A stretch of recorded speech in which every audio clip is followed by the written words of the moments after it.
I look pretty crazy, huh? What is this?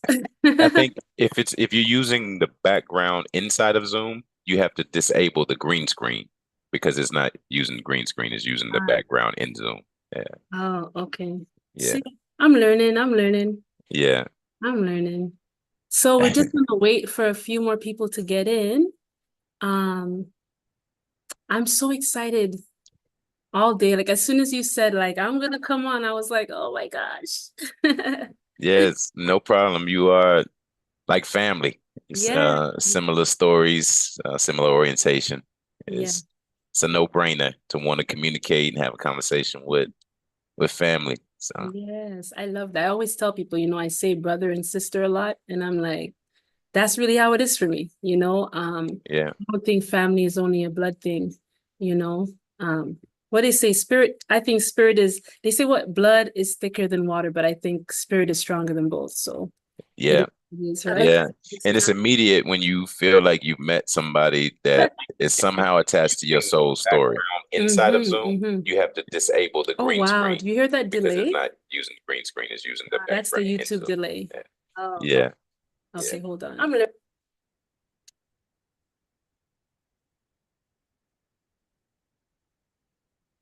let me grab it.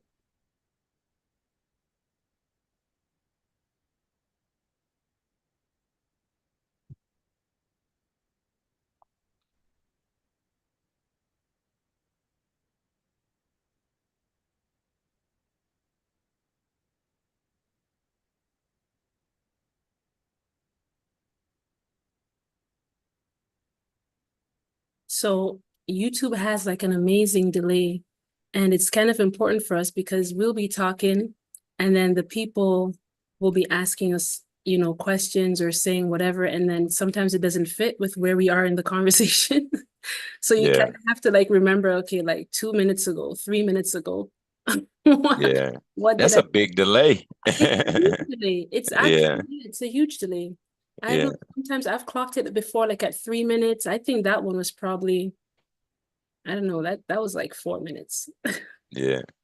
Yeah, but we're just gonna I like to wait a little bit just to see, kind of have some people come in before we get into your story. Did you have anyone you wanted to share the link with? I could send you the link, like the direct Um, link if you wanted sure. to. Sure. Yeah, because there are a few people who did ask. Okay, one sec.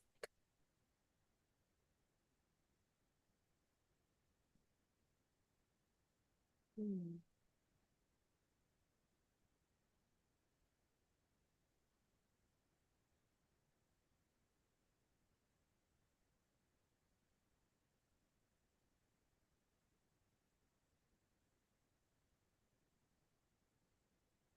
It looks like it's just showing live on the chat. Okay. Yeah. Okay.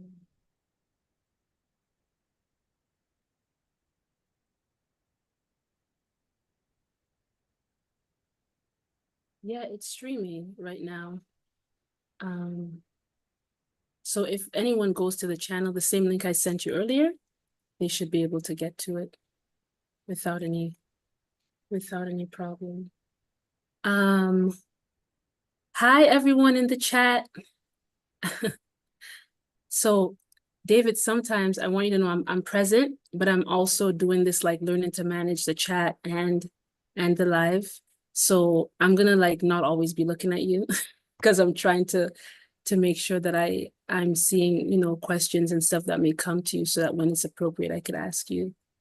Um, Okay. Yeah, so we have some people, just give a little shout out before we go. I see Atlas Knowledge, Taslim, Marianne, Dwayne, Patricia is in here. Hi, everyone. This is our Peace, everyone. wonderful brother, David. I am so excited for you guys to hear his story. Um, from darkness to light, you know. It's going to be very powerful. So make sure, I hope you've already done your washroom breaks and whatever else you had to do because you don't want to miss anything that's about to be shared today. Yes. And guys, if you have any questions, I will be watching the chat. So please feel free to do that. And David has agreed to chat with some of us after this live on a private link. So that's also there. It'll be a little bit more personal. And that's something we're going to be doing, continue doing after these lives for people who really want to get more personal, you know, for the little community that we have building here. So I see we have about 6 people or so in the live. Any of your people coming on, do you know? I put it on my Facebook page Okay. and my personal page. So and Okay. I've sent it to a couple people directly. As a matter of fact, I got a couple more I can send it to. Just thought of a couple names. Nice. And the thing is, if anybody misses the beginning, they can always, you know, catch the rest of it, you know, the beginning once it gets posted, which is pretty much directly after we're done. Hi, family. I can't wait. I can't tell you guys how excited I mean, I've been saying it, but you don't understand how excited I am for you to hear David's story. Um, and like I said, Dave, I'm gonna ask you a few questions. I have my pen and stuff here to write down some questions that would probably come to me. And you told me you're okay with me asking you anything. Yeah, yeah, anything. It's yeah, I don't it's a story now. It's that I'm not so attached to. So and there's some embarrassing parts of who I was for the first 40 years, but it's who I was. I didn't see any other way to be reality. So I just share it honestly how I saw it. And Oh, I a love lot of it is trauma based and, narrative based, but it was just how I thought, you know. Yes, yes, I love that. You're already given so much in just saying that. In just saying that. Okay, so I think we'll start. I think we'll start now. Just make sure the devices are off or at least on silent because sometimes I forget that. But okay. So is there anything you'd want to share with us, a little intro about who you are? Or who you were? How do you want to Yeah. start? Yeah. I'm a regular guy. I was born in North Carolina, Chapel Hill. I'm from a small town called Yanceyville. No hospitals there, so I was born in Chapel Hill. Oh, But it's like 4,000 people where I'm from, and really rural. I grew up really deeply connected to nature. I used to play in the forest. That was where my playground was. Digging in the ground and, being in the dirt. yeah, just finding anything. And it was, for me, it was all treasures. If I found a broken piece of glass that had a nice color, that was a treasure for me. A nice rock, all of it, was treasure. So I just was just a country boy, playing with bugs. And we had these vines that hung from the canopy down to the ground. We swung on those, played on those like they were a jungle gym. So yeah, I had a lot of fun growing up. And but then there was the KKK. I saw the KKK march up and down Main Street a couple times as a child. So there was that, the pull between, this almost idyllic childhood but the extreme hate and tension, racial tension that was always around. It seemed present. So hmm yeah, Wow. And so, you said your area was like 4,000 people. yeah, yeah. Yeah, Pretty small town. yeah, Yeah, pretty small town. tobacco town. Yeah, And you said no hospital there. So you're traveling no. to the next, what would you call that over in the United States? Is It's the next city, the next yeah, or the city? next town, really, from us, because it's not a lot of big cities, in the Exactly. area where I'm from. It's more just towns. Okay. Yeah. Okay. Uh, So tell us, um, I guess I'm just gonna jump right into it. So tell us, here's this, I'm gonna paraphrase, here's this country boy, you know, just loving nature, very simple life, small town, and then but you're exposed to hate. You're exposed, you know what that's like. Can you tell us like what was your perception as a young boy, you know, knowing that there were others out there who didn't view you in like a good light? yeah. Um, it hurt me and it made me anxious to contribute or participate in society, like even in large groups that were mixed groups. I really didn't want to participate because I didn't want my contribution to be belittled by somebody who hated me Yeah. before I even opened my mouth.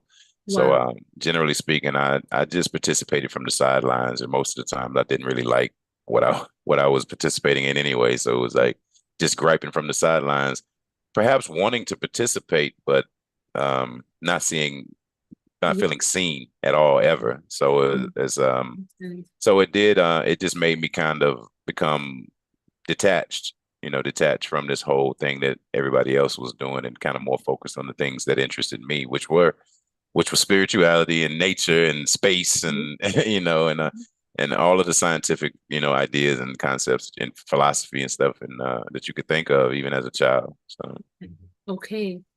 Um, that's a lot though. I think like to so many children grow up and I mean the most hatred that they perceive is just from like a sibling, you know? yeah, Being a cousin, but like to know that there are actually like adults out there or organizations out there that are really like not for you, you know? That's a lot to take in. I never had that experience. You know what I mean? yeah, With these yeah. individuals, but to know I wasn't really aware of that concept when I was young, you know? Yeah, and then at age 5 or 6, six, probably around 6, I think, is when I first saw the KKK and knew who they were, and then to feel the hate from them and to feel the hate coming back from my family being directed, back and forth, and just being small in the middle of that, looking up at these adults like Yeah. what is going on and absorbing all of this and assuming that that's just the way, that's Wow. just it. That's just the way that's the way we interact with each other here in terms of white and black, and that's we just supposed to hate each other and it kept me from when I was a child. Sometimes I seemed to still have relationships up to maybe elementary school, but beyond that, I was so aware of racial disparity and the racial narratives that we have been fed, that it didn't allow me to have close relationships with white people. Yeah. Um, so Wow. That's amazing. So when you said like from a young boy, like age 6, is when you kind of encountered the KKK, like what does that mean? Like how was it told to you? Like what did you understand that organization to be at that age? Like how was it? yeah, Yeah. they just hate us and they terrorize us. They burn crosses, and they are responsible for some of the lynchings that I had heard about, and some of the mysterious deaths that were still happening, Mm. in my childhood. So, Wow. so it was just kind of a terroristic organization, a boogeyman kind of organization, and to see them multiple times in my childhood marching up and down Main Street, as with Like police escorts. in the open. Yeah, yeah, it was it angered me, especially after seeing how my family responded to it, and then hearing the stories from my family about their experiences, with racism. And my biological grandfather was a sharecropper. So, um, my grandmother shared stories with me Oh, before she passed about what life was, on a sharecropper's farm, and it's just one step out of slavery. yeah. And my uncles worked on that farm, and my cousins and I are, for all intents and purposes, the first generation out of slavery. The slavery. And so many of my cousins, this is something that I'm proud of, that so many of my cousins are thriving. Yeah. And we've navigated a lot, and some of us still navigate a lot of trauma, and but we fight, and I think that that's something that's in our blood that I'm proud of, despite the fact that we've had to navigate so much. We still thrive, you Yeah, know. yeah, you should Yeah, be. It's something to be very proud of. A lot of people aren't able to overcome things like that, you know what I yeah, mean? And to have like healthy relationships and just to, we love that word, integrate, into yeah. society. So was that your darkest time, or is there a time darker than Yeah, that? just growing up. That was the beginning, I would say.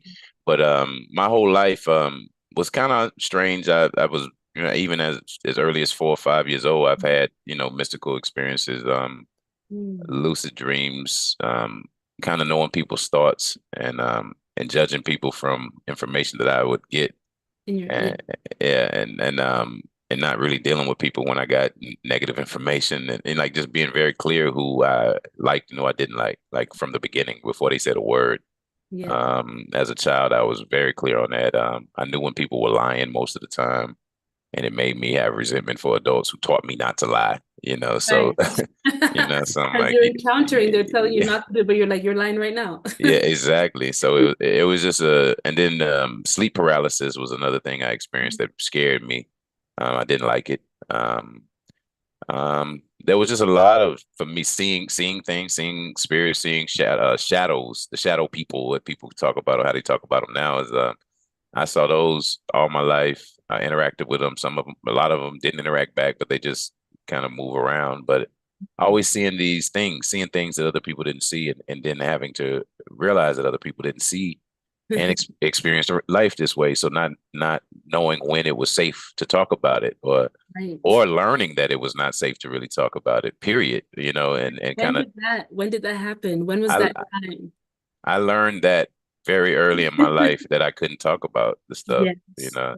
And Yeah. I prayed at age probably 6 for God to take away all of the things that people call gifts. Yeah. For me, it wasn't a gift. It was like torment, and I didn't have anybody to explain to me what I was experiencing. Yeah. And so it wasn't a gift to me. So I learned to ignore a lot of the information, you know, but I mean, I still knew things about it. I just ignored the no, just noise. It was voice information. It's just Yeah. information, and Yes. it comes in a lot of different ways. And I just started ignoring it, and trying to be as normal as I could. But I just never really had a whole lot of passion and aspiration in this life, but the depression and anger and all that stuff was the biggest theme throughout my life that a lot of people around me they didn't feel it seemed like they felt or noticed, but it was for me like um, I was prescribed an antidepressant in high school, and Wow. I didn't really take it because I was born with a heart issue, a bicuspid aortic valve, and I would have palpitations on occasion, and taking that medication made my heart rate change, More. and Right. Right. yeah, so I just stopped taking it because I was like I mean, if it's gonna give me a heart attack, like it's not really doesn't matter what mood I'm in, so so I stopped taking it. But like there were people who noticed that I was depressed or that I was angry, Mhm. Mhm. and they wanted to help. And but for the most part, I mean, I played football. I was pretty good at that. I was pretty good at other sports, and it's pretty smart in school. I was pretty popular without ever really caring for attention at all. I didn't go out to I didn't have a social life like a lot of people around me did. Other people think so, but I didn't. All my friends were doing a whole lot more than what I was doing. I was mostly in my house, and Mhm. some people came to my house, but I didn't have an extremely active social life outside of my house. Yeah. Um, so but the anger, um, it just was a big theme of my life. Just resentment for I accepted a narrative even when it defied my experience that all white people were evil, Mm. and even when some attempted to help me or be allies or to show love, my Mhm. orientation wouldn't allow me to accept that as those outliers as any indicator that there's something wrong with my narrative. I was like, yeah, they all are evil, Yeah. and it is affected, my willingness to accept certain opportunities. Even I wouldn't even accept certain opportunities because I didn't want to go and be in a situation where I didn't feel like there would be any black people or any diversity. I understand that. I didn't take scholarships to places that could have been huge, opportunities for me Yeah. because of the racial mixing of that university. I wasn't going to go anywhere where we were 2%. Minority. Yeah. Yeah, like, I'm not doing that. I don't care if it is to play football or whatever. I'm not going. Hmm. So so some opportunities I didn't accept just because of my racial trauma. And Hmm. so I get older, and I'm studying all different types of spirituality. I'm trying to get back to me, and I'm learning things. I'm learning all of these concepts and principles that on the backside of near-death experiences you understand deeply. I'm learning them intellectually in my younger years because I'm deeply interested in Yeah. spirituality. Yes. So but one thing that I missed when I shared my near death experience before is that I drowned at age 6, and after drowning at age 6, that changed my temperament a lot, because the happy kid that liked nature Right. kind of started disappearing because Okay. I was seeing um, visions of a timeline where we didn't figure anything out, and it was just a lot of death. And when I was in that timeline, and I say it this way now because and when at 6 you don't understand anything about timelines. You assume that what you're seeing is the only future That's that's it. possible, Yes. and I understand now that that is a possibility, but I don't have to be anxious about one of a gazillion of infinite number of possibilities. Exactly. So Exactly. I saw that possibility. I assumed that that was the future, Hmm. and it disturbed me because what I described at age 6 as human roadkill was present, and it was just the same way that humans drive by dead animals on the side of the road and think nothing of it. That, That bothered me all my childhood. Every time I saw a dead animal on the side of the road, it disturbed me. And so when I would see this vision of humans on the side of the road dead, it disturbed me. But the mhm. people who I was with, they would be what the people that I saw in this vision, they would be talking about the weather, singing songs that are on the radio, and not even bothered by the human roadkill. So Yeah. it was so disturbing to me at age 6, and then I also started having this what felt like a extremely vivid memory of being in Hiroshima and Nagasaki during the nuclear holocaust, and it that Mhm. changed me forever, and it made me very distrustful of the governments and that were responsible for choosing to use that bomb. How old were you when you had this when you had this memory? 6 Okay, years so old. It was oh right yeah, after I drowned at age 6 at a summer camp yeah. where I had a near death experience, which Yeah. was, and that was a very simple NDE. I don't, like I said, But can you tell us about it what was very simple. It was just, I saw kids in the water. We were at a summer camp. They all had life jackets on, so I assumed that their confidence in the water was strictly because they had life jackets on and they couldn't swim like I couldn't swim. oh So okay. I just like, okay, I can get my life jacket confidence. I'll wrap myself up. So I didn't wait for any adult or anybody to put the life jacket on. I'm 6 years old. I Yeah, grabbed the life jacket and I put it on, yeah. and I jump and I just run and I jump high into the water like I know what's happening. And as soon as I hit the water, The life I go, jacket. yeah, Yeah. the life jacket is on the top of the water, and And you're I'm down. going down. Yeah. So Yeah. I'm looking up at the life jacket like it's not supposed to be there. And as I'm going down fast, and it seems like I'm going down forever. And Wow. and I realize as I'm going down that I'm not going to be able to hold my breath for much longer. And so you know, I'm waiting. I'm not even panicking. At no point did I panic. Yeah. And then everything went black. And it's when it went black, it was immediately the voice said, if you could touch the bottom, you can just push yourself back up. And I responded to the voice. It doesn't seem like I'm going to touch the bottom. I'm just going down. And and as soon as I said that, I immediately started floating back up.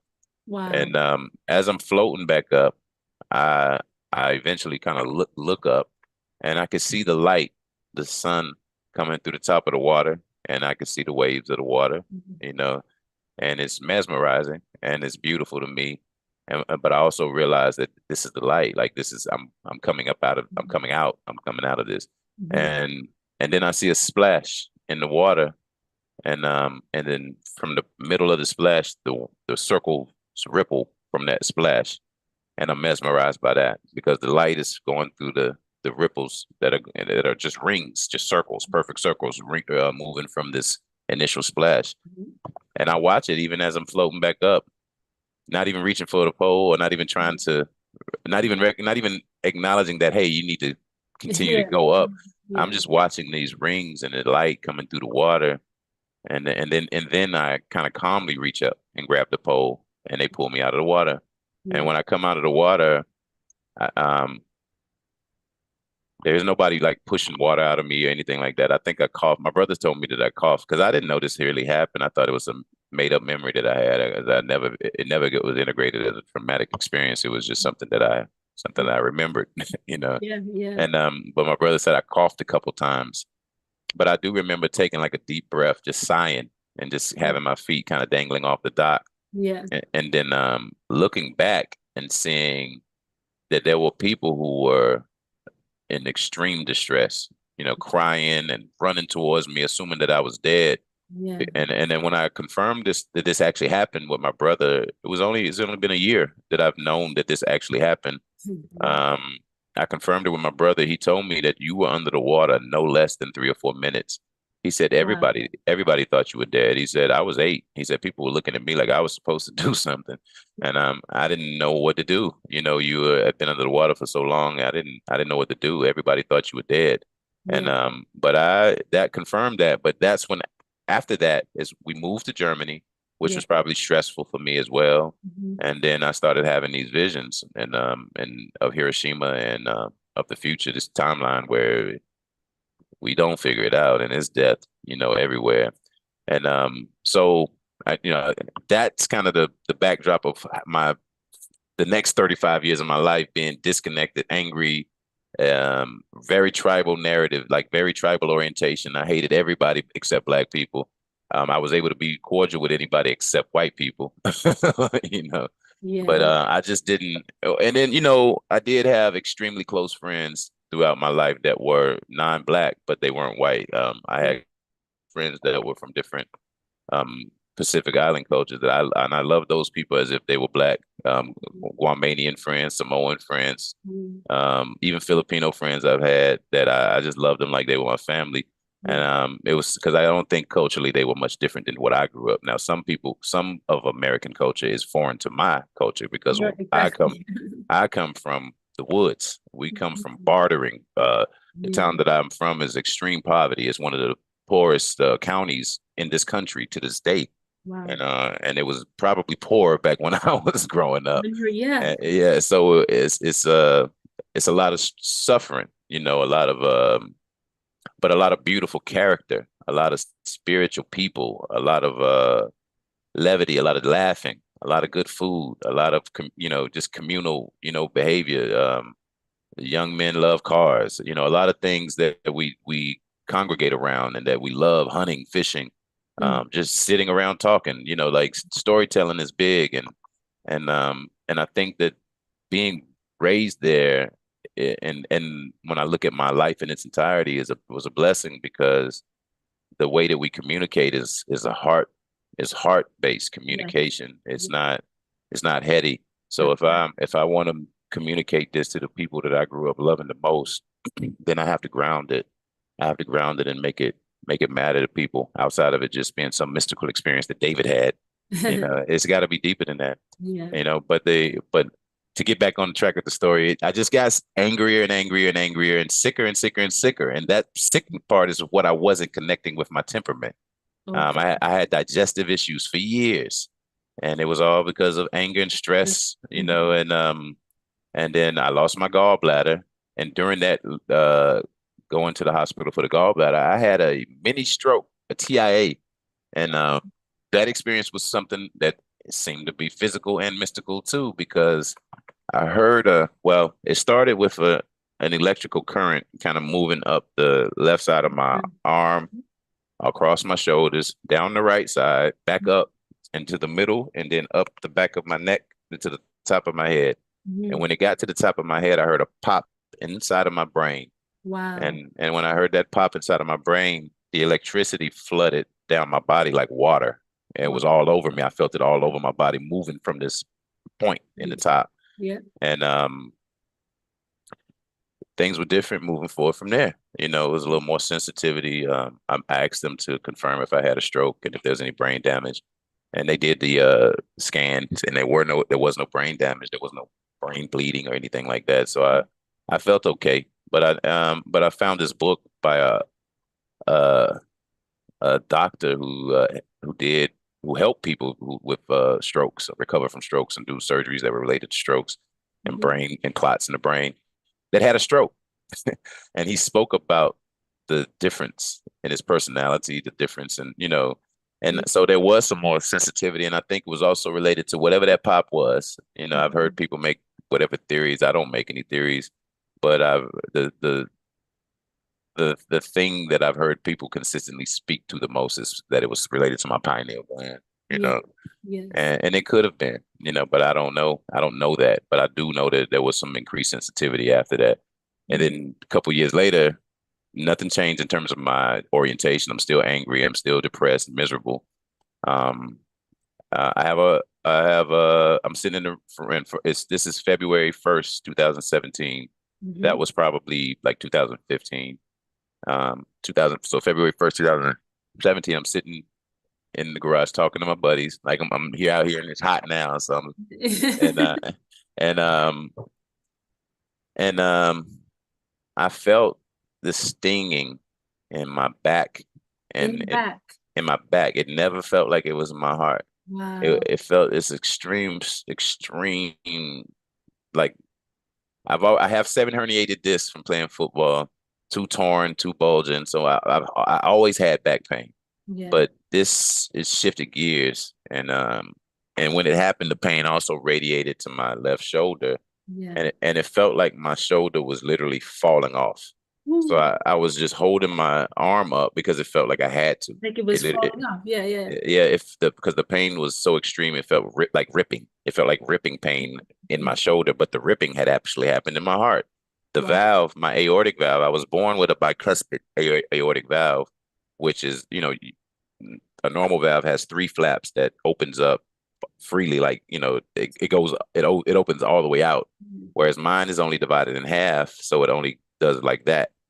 So Oh, my heart, it looked like a vagina. My valve, my aortic valve, the main valve looked like a vagina. yeah.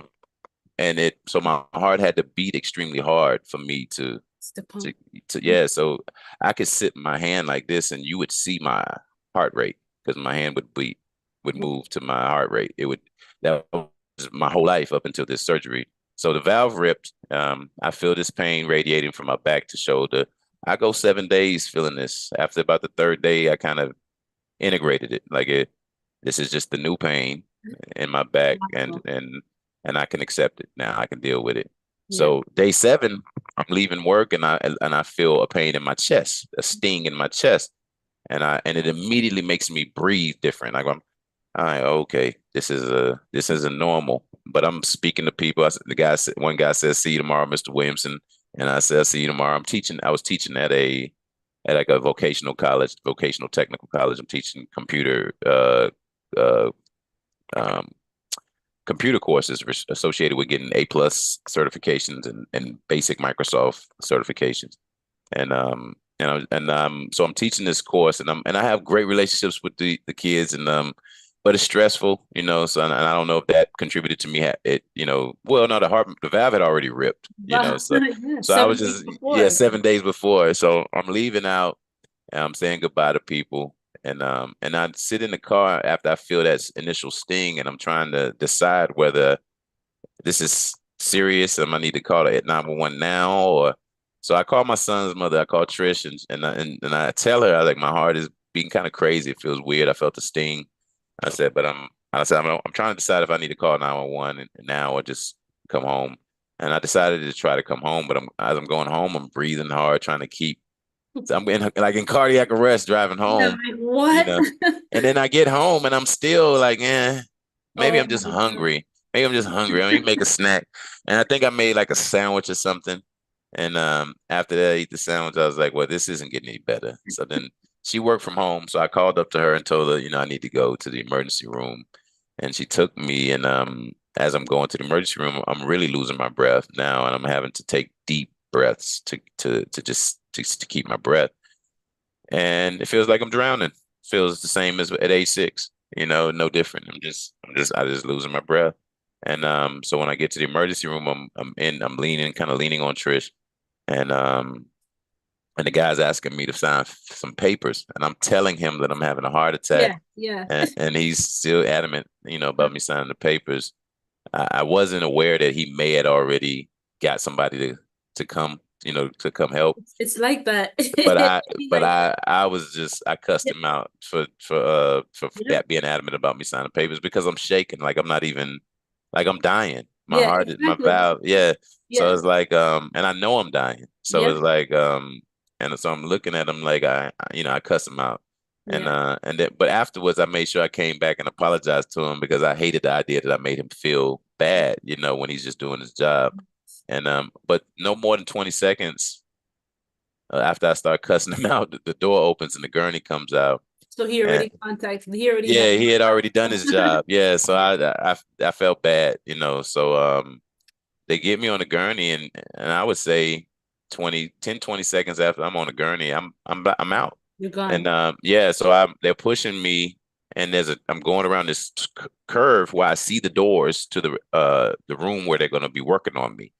But I black out before I get through that door. Yeah, And when I black out, I remember the last thought. And what I did is I rolled over, got sleep on my left side, since a child. And I remember I rolled over on my left side and I got comfortable and I said to myself, I said, this is gonna be some good sleep, oh, and I just blacked out.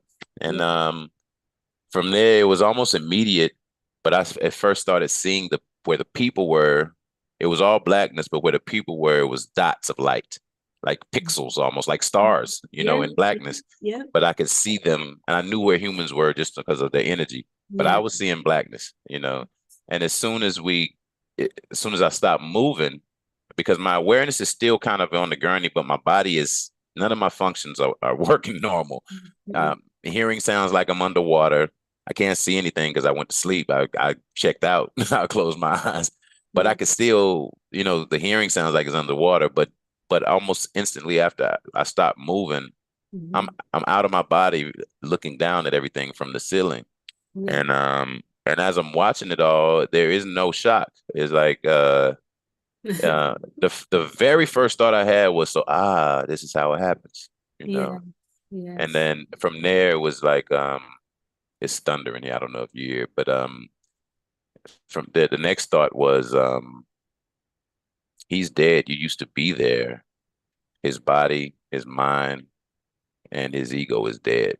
wow, And there was no like, oh my God, I'm dead. It was really just that simple. He's sure, dead. You used to be there.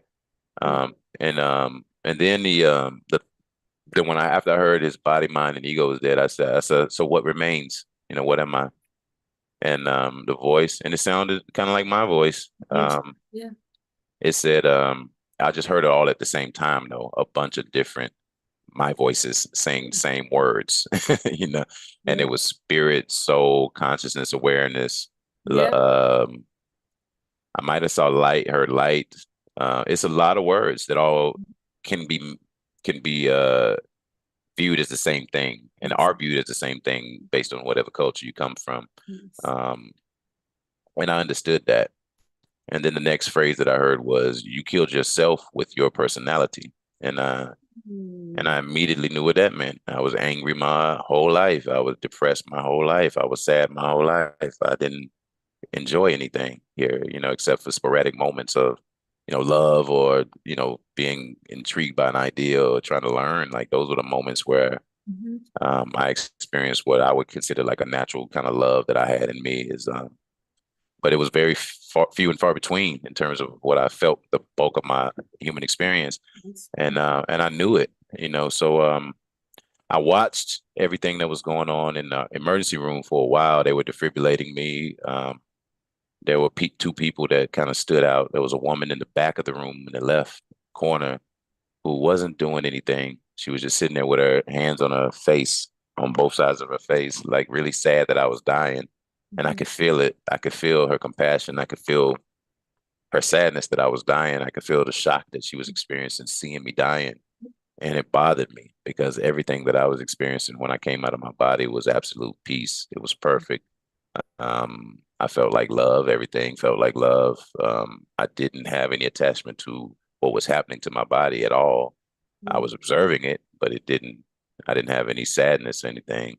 So I wanted her to feel better. I didn't want her to feel bad. So I was trying to figure out literally how to communicate with her. yeah, So I literally was moving kind of like in her face saying things to her like, this is beautiful. You shouldn't feel bad. This is beautiful.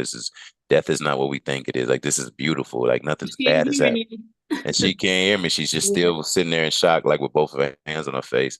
And and another interesting thing is that from above, she looked like my aunt who passed later that year, but who had been in kind of like a hospice scenario, leading up to that. So she might have been in between worlds, Yes. and she looked like my aunt, and that's who I almost took it to be from Yes. above, but I Yes. didn't. I don't know. But when I came back, I see the woman, and it's not my aunt, and she's a young lady that doesn't even look like mine, Yeah. So but it held me. It held my attention on Earth, and I think that that's what tethered me to Earth is me Exactly. feeling compassion for her. On her. Exactly. Yeah, Yeah. and so, but and the guy that's holding the defibrillator pads is also in a kind of shock state. So I'm watching him as well, Hmm. and I want him to feel better because he feels like it's all on him. Like he's feeling like it's his fault if I don't make it, and that didn't make sense to me because I was sitting there, like I could come back in or I could keep going. It's like it ain't really on you. If the body doesn't respond, I'm gonna keep going. If the body does respond, I might come back. Right. Like it ain't got Exactly. nothing to do with you. Like I Yeah. wanted him to not feel that it was his responsibility. You know, Yes. Hmm. and so as I'm watching this, I just kind of casually look up, and then I'm gone.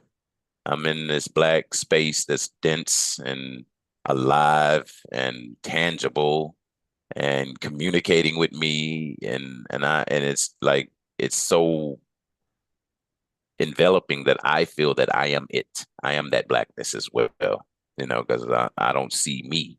There is no me. It's just this Exactly. it's this Exactly. it's just this Exactly. blackness.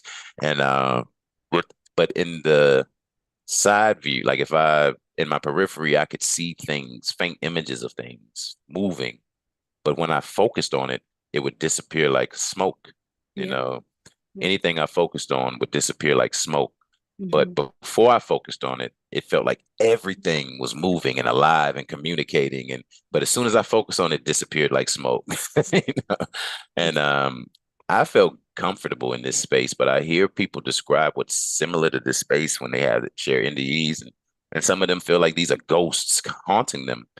But it doesn't feel like ghosts. It just feels like an idea that's not even a real one, but it's a potential idea that exists in this place of infinite potentiality of all possibility. Yep. And you're just getting a glimpse of all of these possibilities, and you may be attracting some of them to you based upon your conditioning and your type of energy you are, but it's not torment happening. None of those things touch you. None of those things hurt you. you know, you just move through it. And as I came out of it, I was still fixated on the void. The void was one of the biggest parts of I called it the void because that's the word that everybody else seems to use. It was a black hole, and in the way it looked like when I came out, because when I came out, I looked down into it, and it was blacker than space. Space was black, But but it's it yeah. was blacker than space, and Yeah. that was what I came out of, and I was fixated on it. Um, the same way that I was fixated on it when I was inside it, I was fixated on staring at it when I came out of it.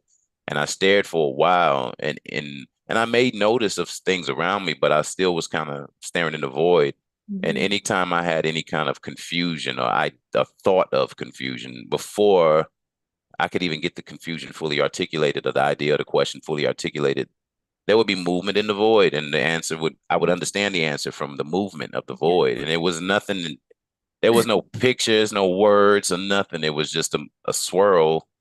May have been some color change, but it was just a swirl in the void. And oh, okay, that's what it is. Yes. And, Yeah. and and so there was no point in there where I could feel any human emotion, because before I could articulate Yep. the idea of absence, or the idea of missing something, or the idea of wanting something, I felt the satisfaction of already experiencing it. So there was none of the human emotions applied in that circumstance. So people always ask me, well, you didn't see your family. I didn't see anybody. I didn't have another awareness. I didn't see angels. I Yeah. didn't have another awareness at all, other than the voice that I communicated with, in the same way that I communicate with that voice, even as a human being. It Yes. was the same kind of conversation that I have inside of myself. So I'm looking around. I see this as I come out of the void, and I actually start feeling comfortable enough to move around because everything feels like love. So you don't. After I came out of the void and got over my initial love of the Yeah. void, I realized everything feels like love, and that it's safe for me to move anywhere. Yeah. So I move around. I see this star forming region that looks like the Orion Nebula, and you see faint um, stars forming in the middle of these clouds that are like candy, cotton candy colors. You know, the red to the pink to the white, the blue to the lighter blue to the white, the white clouds. It's all just beautiful, and I just move into it, but I never go into the place where the stars are just newly forming because it feels like a sacred space, you know. And so I stay on the outside of that. But everything else, I just moved to everything else except for that space. It felt sacred, like where the stars are born felt. It felt sacred, the nebula. And but I saw what looked to be Bennu, the asteroid Bennu, because it was just a rock that floated by that had a belt across the middle, like I later saw Bennu had, and it looked exactly like Bennu. But I'll just say it's an asteroid that was reddish that I saw when I was out of my body. And I also saw um it was a few of the things. Some it's slipping my mind. But what I did notice is that when I put my attention on anything when I was out in space, that just the distance between me and that thing disappeared and I immediately knew what it was. And Yes. I also felt like I was expanding the space that I covered. I felt like I was one with that space so it was like I was expanding as I was Yeah. moving through space. You know, it was amazing, but it all felt like love, and I felt like a integral part of it. Like I felt like I'm just a piece of this beautiful thing. And Mm-hmm. so when I came, so I keep looking. Okay, I can see the light. That was the third thing. I can see the light that people talk about. The light for me was very far away, very Okay. far away. I was gonna But say, yeah. but it still influenced. It still had an influence. It still felt it had a draw. It still like if I didn't move around, I would float towards that light because and how I describe it now is like when I took my attention from the light back into the emergency room, my attention went through me. And when Mhm. it went through me, all that I was an orb of light Yeah. that looked like the light, but Yeah. it was a much smaller, Vision. Yeah. yeah. Mhm. And so, and I can't really even estimate the relationship in terms of ratio of my size versus it because I don't know how big I was at all. I could have been a tiny little light or a huge light, but everything was expansive though, so I felt small regardless.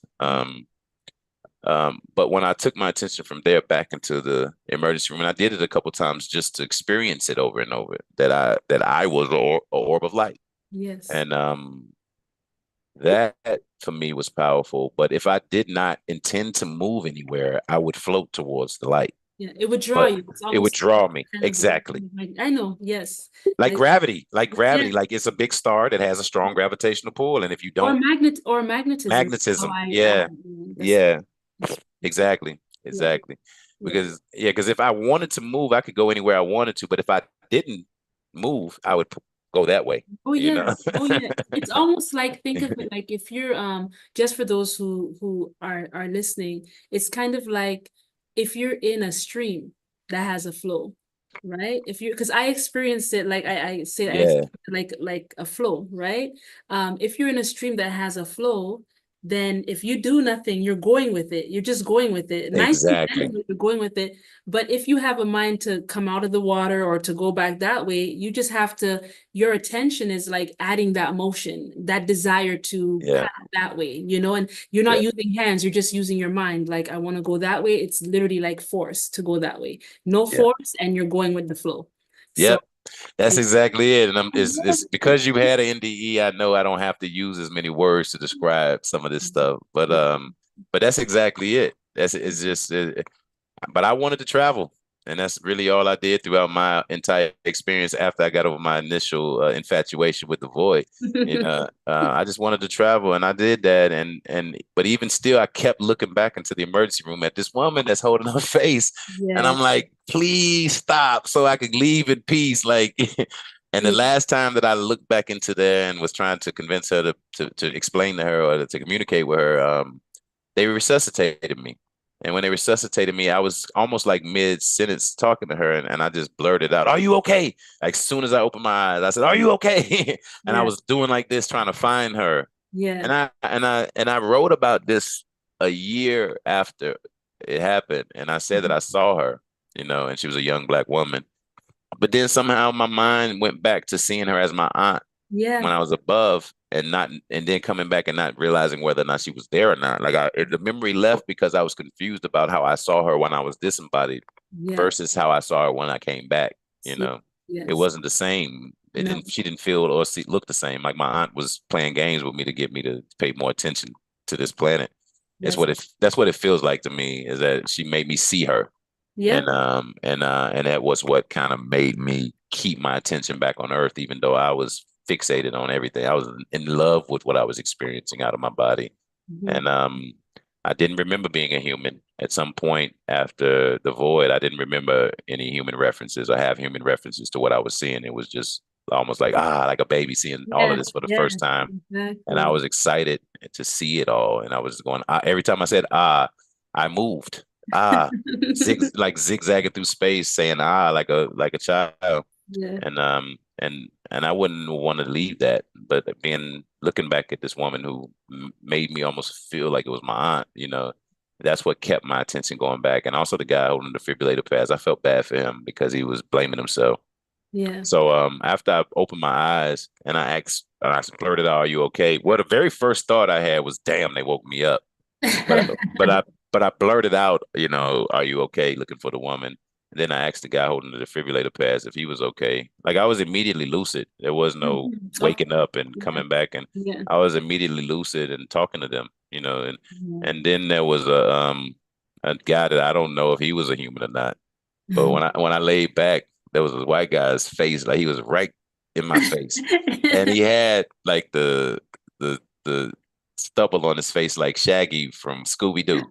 He looked like Shaggy from Scooby Doo, and he was looking with his eyes like really wild, and he said, Right next to you. right in my face, and I'm tired, because I've been defibrillated up, dead, and waking up, and but I feel drained, But Yeah. his energy is like this, and what did you see? And I look at him, and it's funny to me, like it's immediately funny to me, and I look at him and I say, blackness. And I matched his energy. I did the exact same thing Yeah. with my eyes that he did. And Yeah. I didn't want to explain. I guess I didn't have no energy to explain everything. So I just did my eyes just like his eyes were, and I just said, blackness. And then I just kind of passed out after that and went to sleep. You know? Oh. But on the back end of it, I just changed, drastically. So Yeah. Yeah.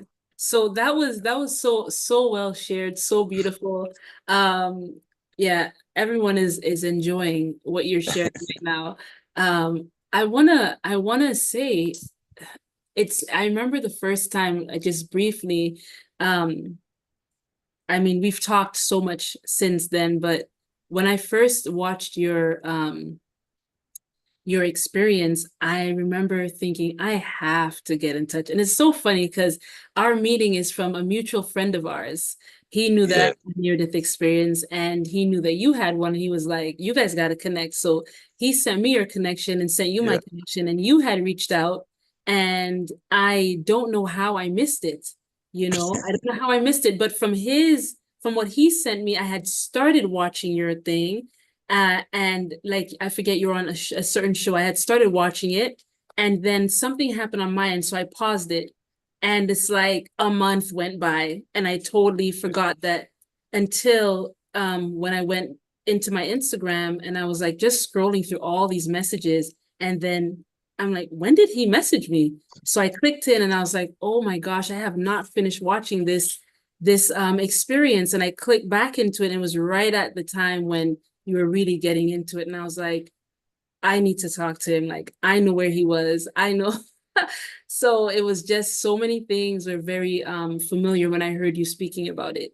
And then now even hearing you share some more about what happened when you were 6 years old and, dealing with the racism, the anger, going through all of that and then coming back into your body. So the darkness, so just in one sentence, now that we know a little bit more of like your beginning to everything you've experienced, what would you say was the darkest time? Because it doesn't seem like your actual NDE was dark. Some people have scary experiences, whatever.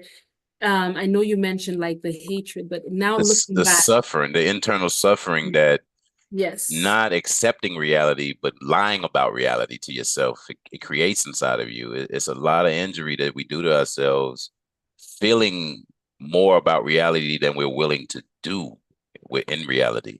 Okay, If put put words, like be very specific with your experience. When you say not accepting reality, what would that be in your experience? What were yeah, you accepting? I there was like the racial narratives. Yep. I didn't accept anything that countered my orientation of hate towards white people. I didn't accept any kind of internal responsibility for any of my shortcomings because racism was the reason. I Yeah. didn't accept it was almost like I turned them into some super, natural powers that could stop anything that I ever wanted to do in life because Yeah, I exaggerated who they were to me just because of how exactly. much racial trauma I had accumulated from childhood all the way up, and Hmm. how many times I told myself that they are responsible for everything. Yep. And I allowed myself to get pulled into the police murder addiction. I was sharing every single time one of us got killed. I shared it and had some narrative or rhetoric to share about how they hate us, and it's how unsafe it is for us to be here, and how we need to wake up, and just all it was. I created an echo chamber of people who agreed with me. That's what the algorithm often does. So you Yeah. don't really grow on these social media platforms. You get a lot of confirmation of your bias, and so I had a lot of confirmation bias, a lot of uh just extreme emotional reaction to everything, and Yeah. racializing everything, Yeah. and then I started becoming hopeless. Not only had I lost hope in Mhm. society around me, once I lost hope in myself, the sickness compounded. Yeah. Everything got worse faster, and that's what eventually led to the death. Losing hope in myself, and is what ultimately killed me, I would Wow. say. Yeah. That is so perfectly said. Like you just articulated that so well. Thank you for doing that. That was excellent. Um, so how would you exactly how you explained what the darkness was, how would you explain to us what the love was in that story? It was coming back and just trying to live again, trying to be okay with living again, still experiencing some of the same depression and anger and disappointment, and but trying to move through it. And I realized that some of the things that triggered me before, it didn't anymore, but there were still some habitual responses or Of reactions course, to of stuff, course, you know. 100%. Yeah. So, but then I would notice myself doing these habitual kind of reactions, and I'd be like, why am I talking so loud? Like I'm not even triggered. My heart rate ain't changed. Just a I habit. It's just a habit. I'm talking Yeah. loud, and I'm being, abrasive, and it's just a habit. And when I know the words to say to communicate, like I don't have to Yeah. start screaming. And when I realized that I got in an argument with my son's mother, I realized that I wasn't even angry. I was just talking loud, and then I was like, I'm not gonna keep doing this. And you still have these regressive kind of moments and experiences, but what happens with me now, that which never happened before, is that I see myself doing it, and when I see myself doing it, it makes me feel now immediately bad. I feel what I'm doing to somebody else, and then I grade myself a F, and usually I can shake it off and move forward, the next day and try to get an A, but sometimes you get disappointed in yourself when you see yourself behaving in ways that you don't even have a physical attachment to. You don't even have you don't even like the trauma's not there in that way anymore. And so sometimes when you have those regressive moments, it just really bothers you and it shakes you, like you're like, I'm not changing. I'm not any different. You had those imposter syndrome moments, and and all of that stuff. And it's like you got to still work through so much, even if you have what people think is some kind of spiritual clarity that nobody else has. Yeah. Some of that stuff still is torturous. Is not. It doesn't help with your practical stuff, your lived experience as much as people think. You know. So Yeah. That's well yeah, said again.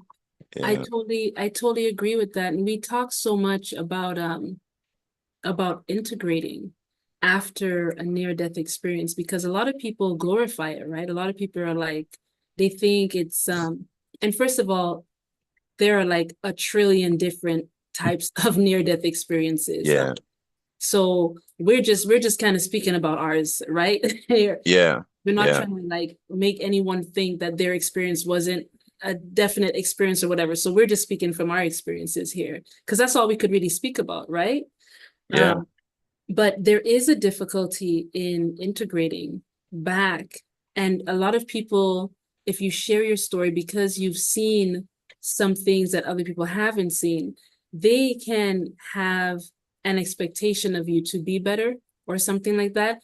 But I think it's not even what people expect. I think sometimes it's what we expect of Speak ourselves. of ourselves. Yes. Yeah. That's what I And hear what you're yeah, saying. and you see, it's because it's like you have this internal this understanding that I can feel my heart rate if it goes up. So I know when I'm triggered. Yeah, I can feel my blood pressure change. I know if something around me is affecting me.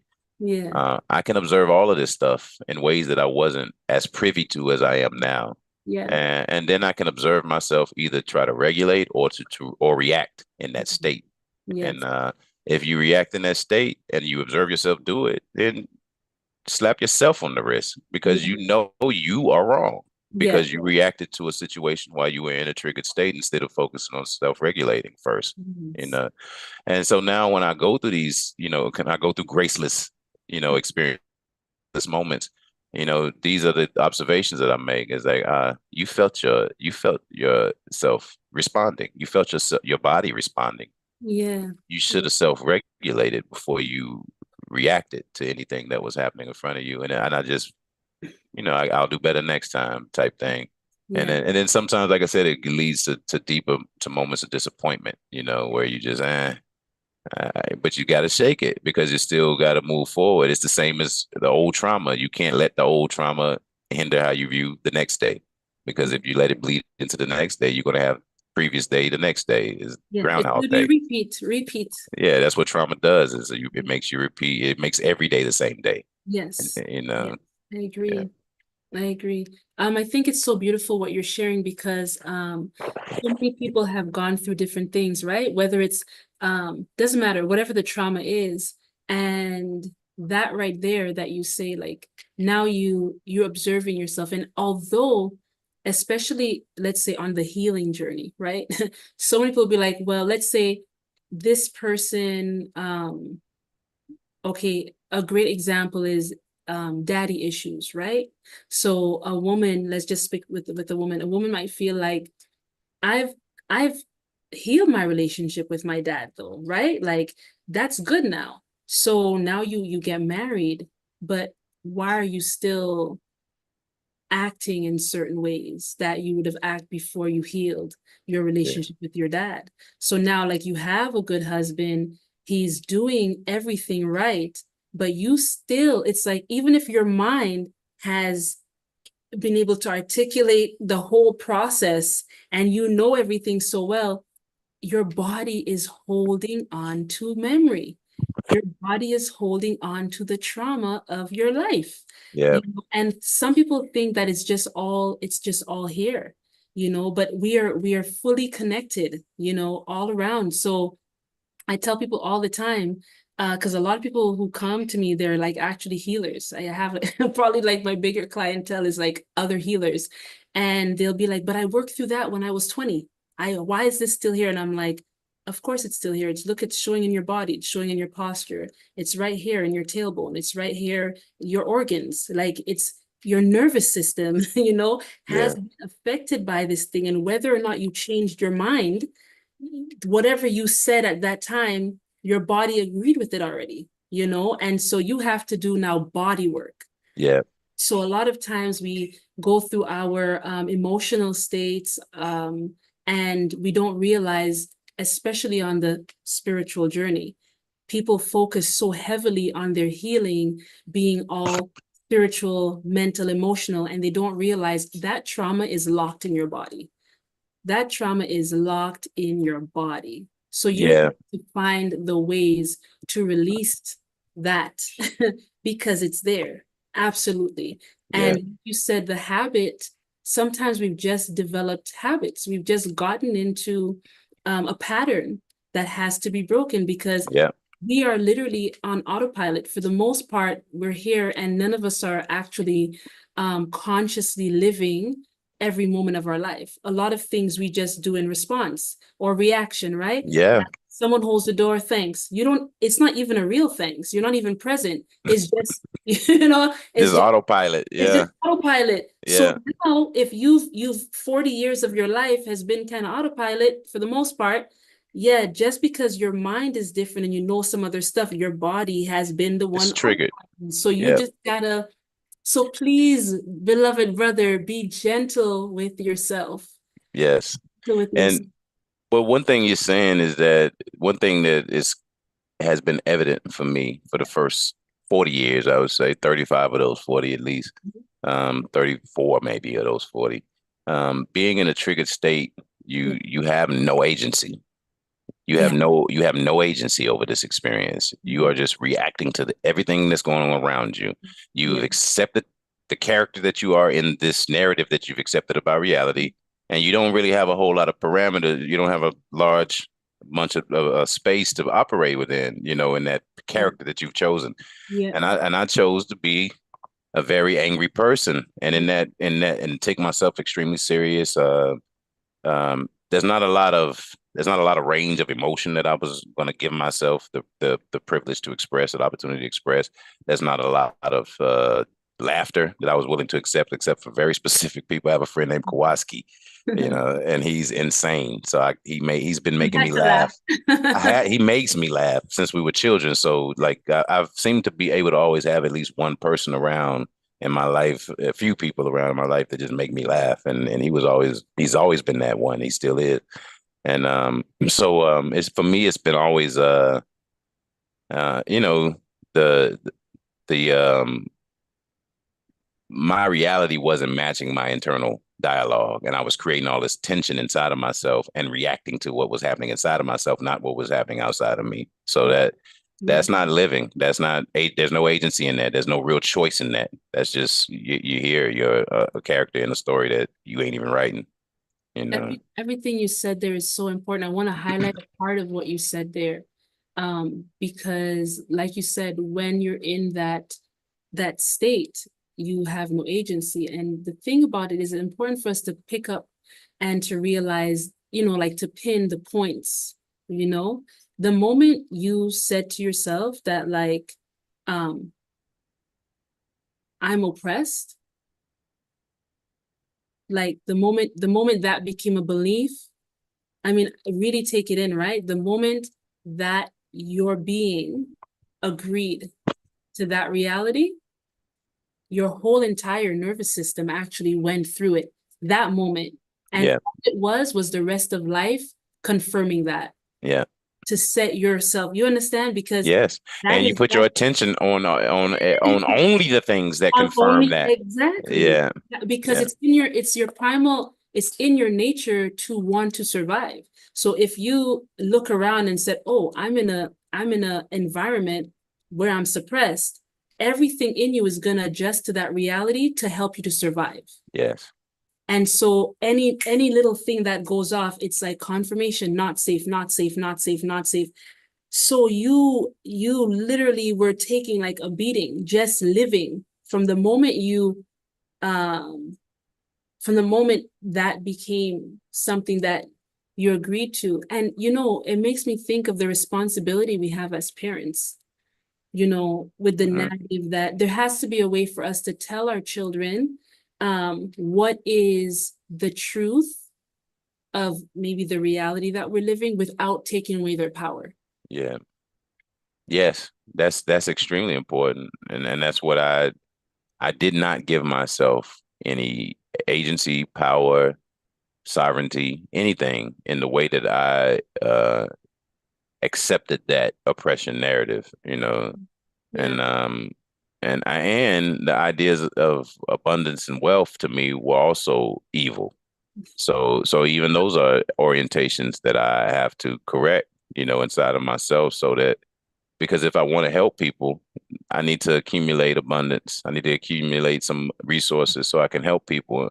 And I Yeah. really, really want to help people. Like, When did you that know, come in? When did that come in? Like you had the racial, was that part of the racial part? Or did that come in through something else? I would say growing up in poverty that the average person doesn't experience, I mean, I have childhood stories of like if it's raining outside, we have pots and pans and buckets catching water inside because our roof was, had holes. We didn't have central air and heating and anything like that. We burned wood in a wood burning stove, and we couldn't afford wood. So we would sometimes I would remember one memory of my mom, young woman, not really understanding that the wood you can't just cut fresh trees and burn them. It's not they gotta be dried and just out trying to cut some wood, and it didn't burn, so we are burning trash just to try to stay warm. And the memory is just love, but the reality is that we were cold in a house with no wood, trying to burn trash to stay warm.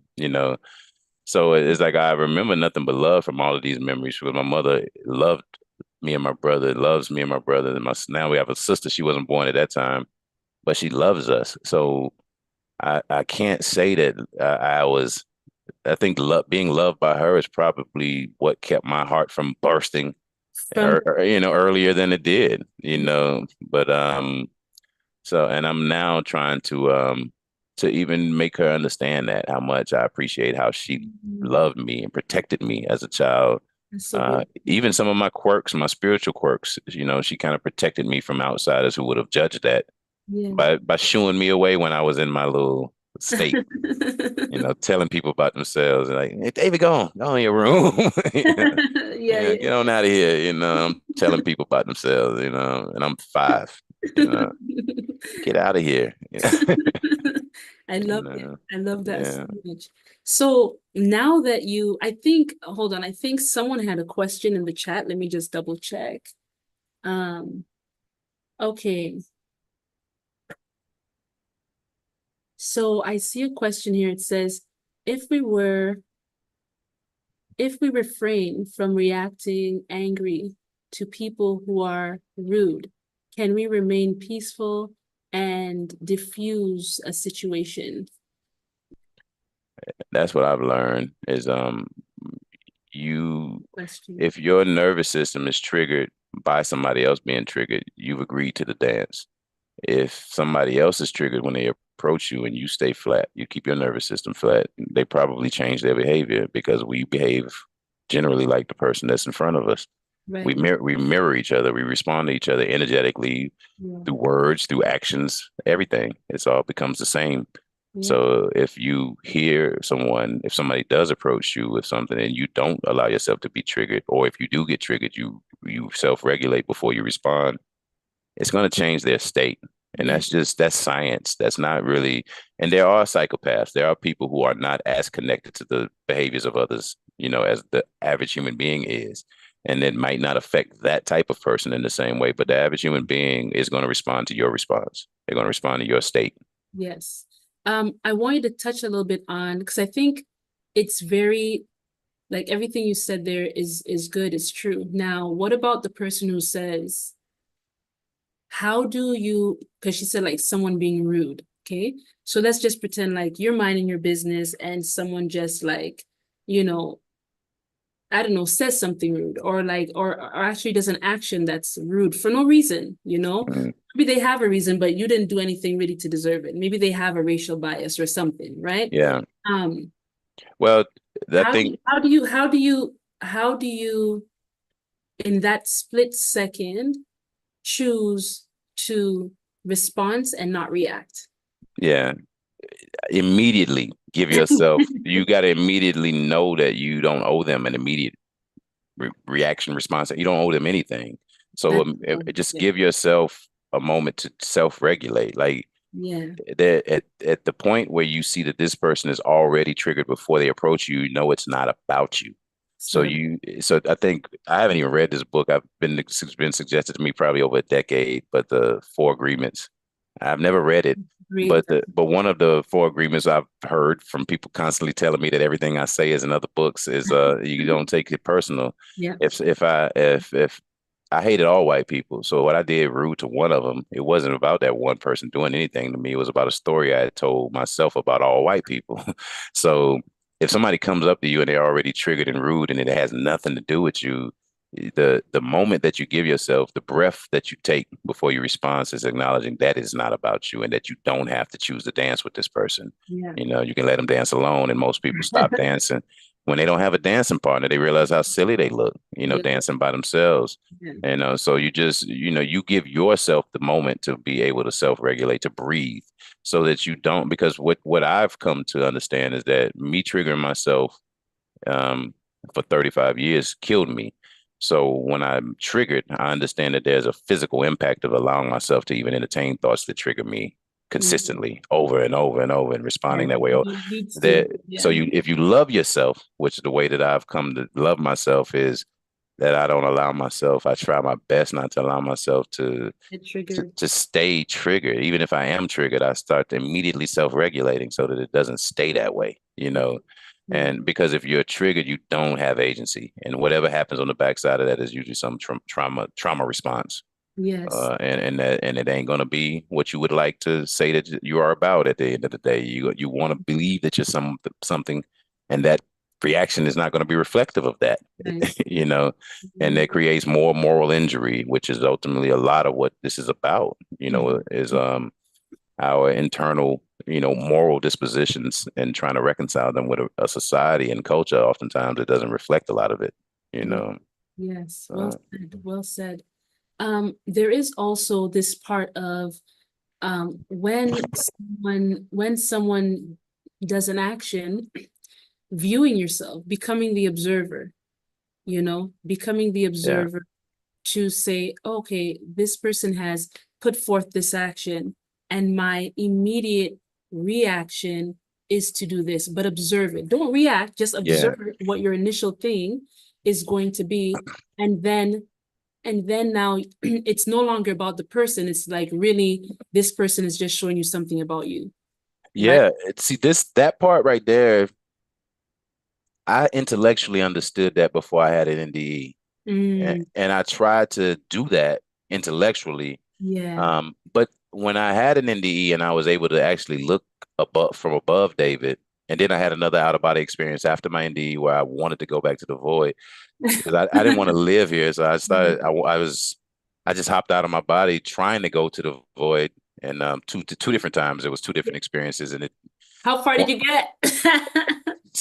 sitting in shock, shaking, smiling, and crying in some weird state that I couldn't get out of until it just stopped, and I stopped doing that. But then the second time I tried because I was like, maybe it's something out here wrong, I just came out of my body and just stared down at myself. Yeah.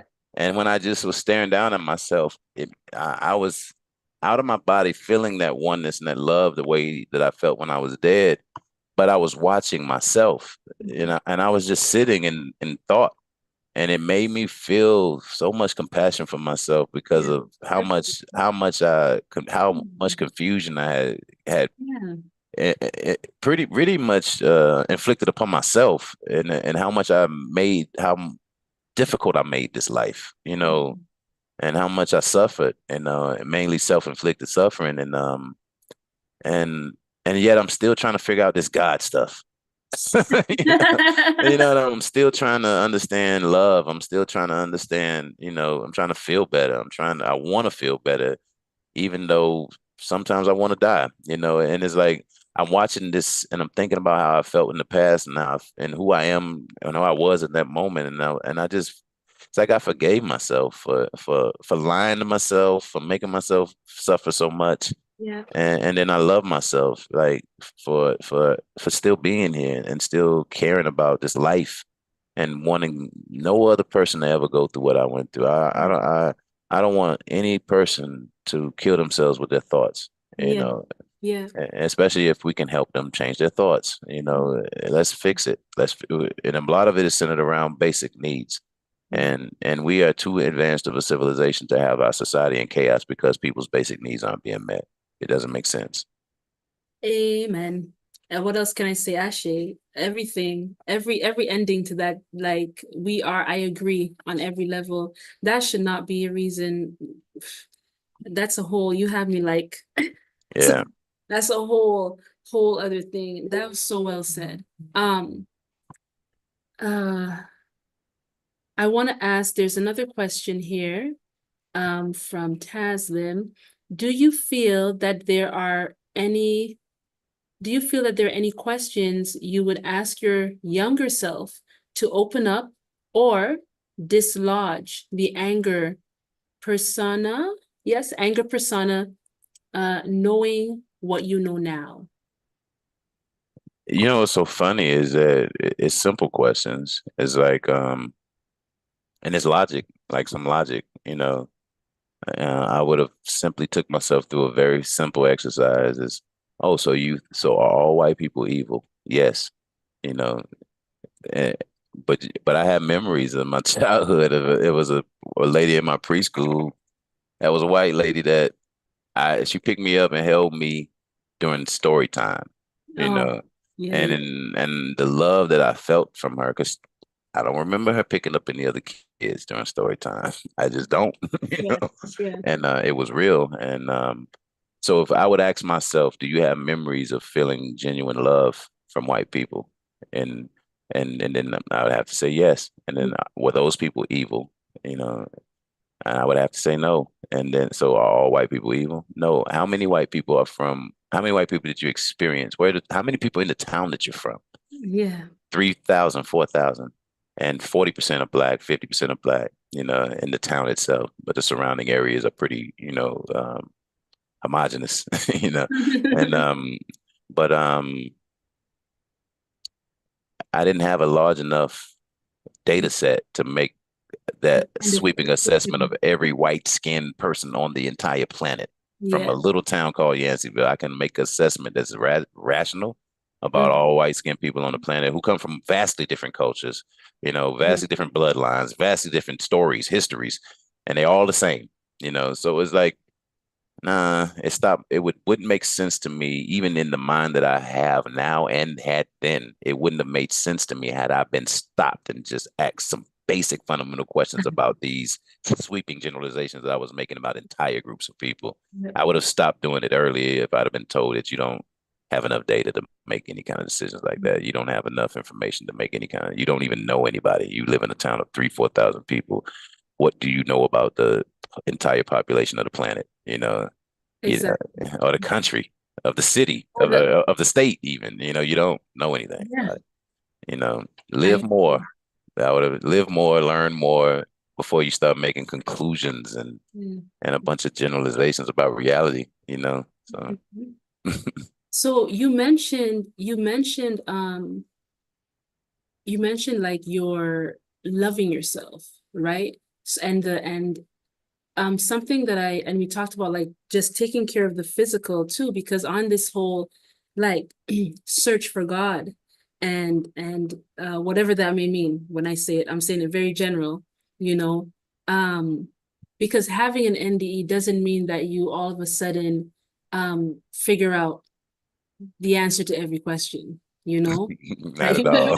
Something, Yeah. if anything, you have more questions, right? Way more questions. You realize how ignorant you've been and how ignorant you are, How you much you know. don't know, you realize Exactly. how much you Yeah. don't know. Now, so now that I remember, I'll give an example. I remember when after I had my experience, I came back in my body, and because I had lost so much blood, in my experience, when I came back, I had a love for my body.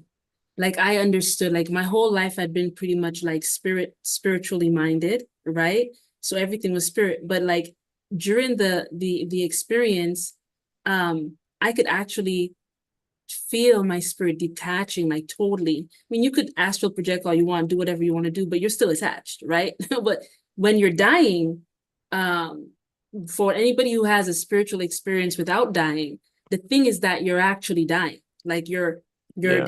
actually a real, whatever you want to call it, the hardware, whatever you want to call it, Yeah. It's stopping. it's It's actually stopping. stopping. It's Yeah. yeah. And so even if you've had 1 billion spiritual experiences, even of dying, it's nothing compared to when you're actually dying, because within you, like, oh crap, this is it. This is not it's Yeah. gonna patch and I come back in. Like, no, once that's gone, that's gone. And Yeah. so I remember at that moment too, like having this, knowing that I was dying because I was losing, or like I said, over 40% of blood. All of a sudden, like blood was really important. Like blood just became like, how am I gonna get more blood? How am I gonna Yeah. keep blood inside of me? I just had such an awareness of the importance of blood, Yeah. and then so thankful for a body, because when you're out there like that, you realize without your body, you can't talk to your loved ones. Yeah. It's like you said, trying to communicate that message to that woman and she just wasn't hearing you. So all of Yeah. a sudden you develop such like a love for the body. And Yeah. so when I came back in, I was like, "Whew, I still have a body." Okay. And I was like, Yeah. workout. I'm like, I'm gonna be Yeah. fit. And this, I remember I'm like, okay, bucket list. I gotta do a handstand. I gotta learn how to jump a fence. All these like things that were like never anything before. All of a sudden I was like, man, I want to be able Yeah. to like fully feel my body and then get super healthy, because I just had like a love for my body that I never had before. But in that, trying to like do a handstand when my blood wasn't even like built back up and stuff, I'd get like major dizzy. So like for months, I couldn't even like walk, Mhm. like walk at a pace without like my heart going, and then I'm getting dizzy, gonna black out. Yeah. Yeah. So, Yeah. I was scared to go upstairs for a while oh because my going God. upstairs, you No, man. after that they cracked my chest and and replaced the valve. So going upstairs for a while was something that I was scared to do. Yeah, yeah, and Uh, far less like running, you know, running or sprinting. Any of yeah. the things that, I mean, I always brag about like being able to beat my children at races or whatever. Well, no, I couldn't. And I mean, Yeah. we're both in our 40s, right? So that's like, people don't realize sometimes the importance of the body until they go through some sort of a, something that's very traumatic, where Yeah. you may lose your body. So speaking of that, how, now that you're back in your body, what kind of like, how do you find that love relationship? Because when you're talking about just getting to watch yourself, realizing you have to forgive yourself, do you feel like you have like a new slate on life, and now you're doing things very differently? I know you mentioned understanding the power of your thoughts. What Yeah. about like just practical things, you know, Mhm. for the body? Like, what is that like? The biggest thing for me is I don't have the same appetite that I used to have. So, and when I do eat too much, it bothers me. I deal with discomfort for 3 or 4 days, discomfort, So, um, and I did recently a 30-day liquid fast only, and I did liquid fruit juice, vegetable juice, and I did smoothies. And for 30 days, and I felt great. Yeah. And so after that, I didn't really want to eat solid food very much for a while, and if I did, not much. So what I'm realizing is that I'm satisfied with a whole lot less food. I'm healthy with a lot less food. So when I notice that I've gained a pound or two, I can do a liquid fast and then go back through this whole cycle of not eating solid food for a while and then go and then give myself breaks off solid food Yeah. pretty often now because I don't have to have it. And I Yeah. know I don't have to have it and I don't even have to is most of the time any kind of dietary issue for me is going to be based upon ease of access. Like if I don't have to do anything, if I can go grab something and eat it, I'm probably going to do that before I prepare something, you know. But Yeah. it's not really because I'm fiending for something that is unhealthy. You know, Yeah.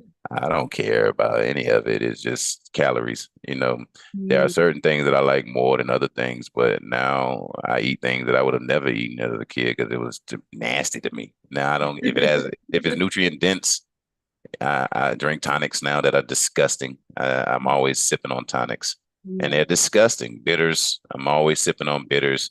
Like I do all of these things now that I know is healthy for my body and that um, and I take and things that I do that I know affect the machine that I'm in. Hmm. I take herbs or go do protocols that help mitigate the effects of those things, and then I take breaks on those things. Like I smoke, Yeah. so but I don't internalize. I don't accept what other people have accepted about smoking because I've experienced something different in my life, and and I am in a little bit more control of my machinery. Yeah. Um, Yeah. breathing exercises, taking supplements that help pass the contents of your lungs more Yes. frequently, so that you're not just accumulating mucus and tar in your lungs. You know, like Yeah. if you're going to do things, if you're going to smoke, take in AC. You know, if you're going to smoke, do breathing exercises. If you're going to smoke, you know, I, make sure that you run a little bit, get your breathing up often, keep your lungs healthy. mhm. So for me, it's like being mindful of how my habits affect the machinery, but and not denying it, but also being aware that how my mind can mitigate what the machinery Yeah. kind of the machinery is certain thing. It's going to be what it has been. It's been that Yeah. way for a long time. You can't deny that, but you can mitigate the effects once you understand how the machinery works, you True. know, and you understand the impact of your thoughts inside of this machinery. Yes. So, Well said. Well yeah. said. Okay. So I have, um, I know that there, let me just double check if there's any questions.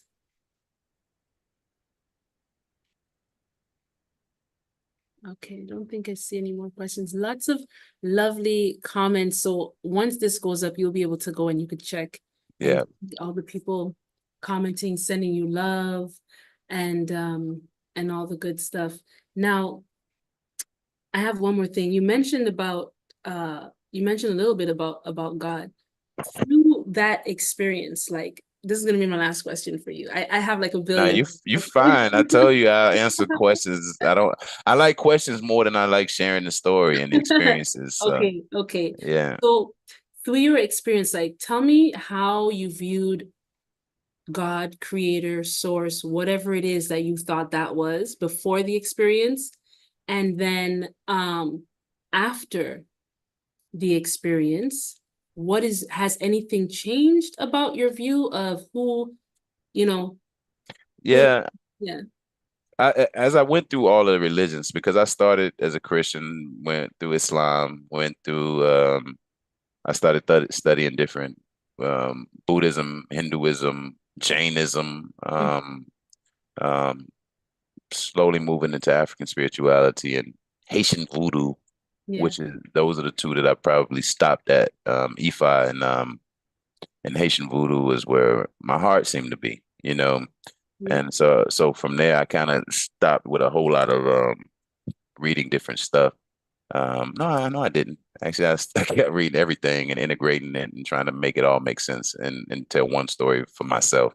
Yeah. But uh, so my cosmology just changed as I evolved in myself. But there was always, because a lot of these traditions, especially the Western traditions, externalized it, and Mhm. so there was always this idea that it was something out there, you know, Right. um, and there's still some level of that I accept that there is a out there, there is a out there in Mhm. some way, but it's very abstract to me because I don't really believe in duality. I believe that there is here and here is there, and this is all one thing, and it's just a system that works a certain way, and we're in it, Mhm. and where we are in the process is how it's going to influence our perspective of it all, you know. But the before there was probably some character, you know, out there. You go to heaven, you go to hell, you know, in some way, you know, earlier in my Yeah. process, that kind of evolved to a more, you know, even though I got into African spirituality, it was still a similar orientation. They just had African names and black Exactly. faces. Yeah. Still slave, still, master kind of, orientation, Yeah. master underling, kind of orientation.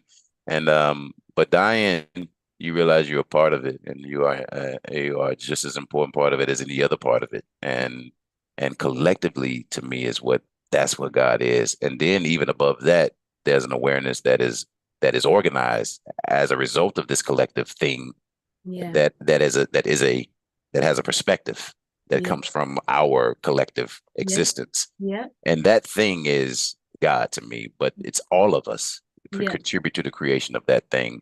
Yeah. Is in some ways that I've heard it spoken with, with Zachariah and I as a host. Mhm. Uh, it's it's it is the band around this realm that we exist in. It protects us. It's what allows this particular place to support life in ways that no other place that we are very aware of does in this Yeah. cosmos. We Mhm.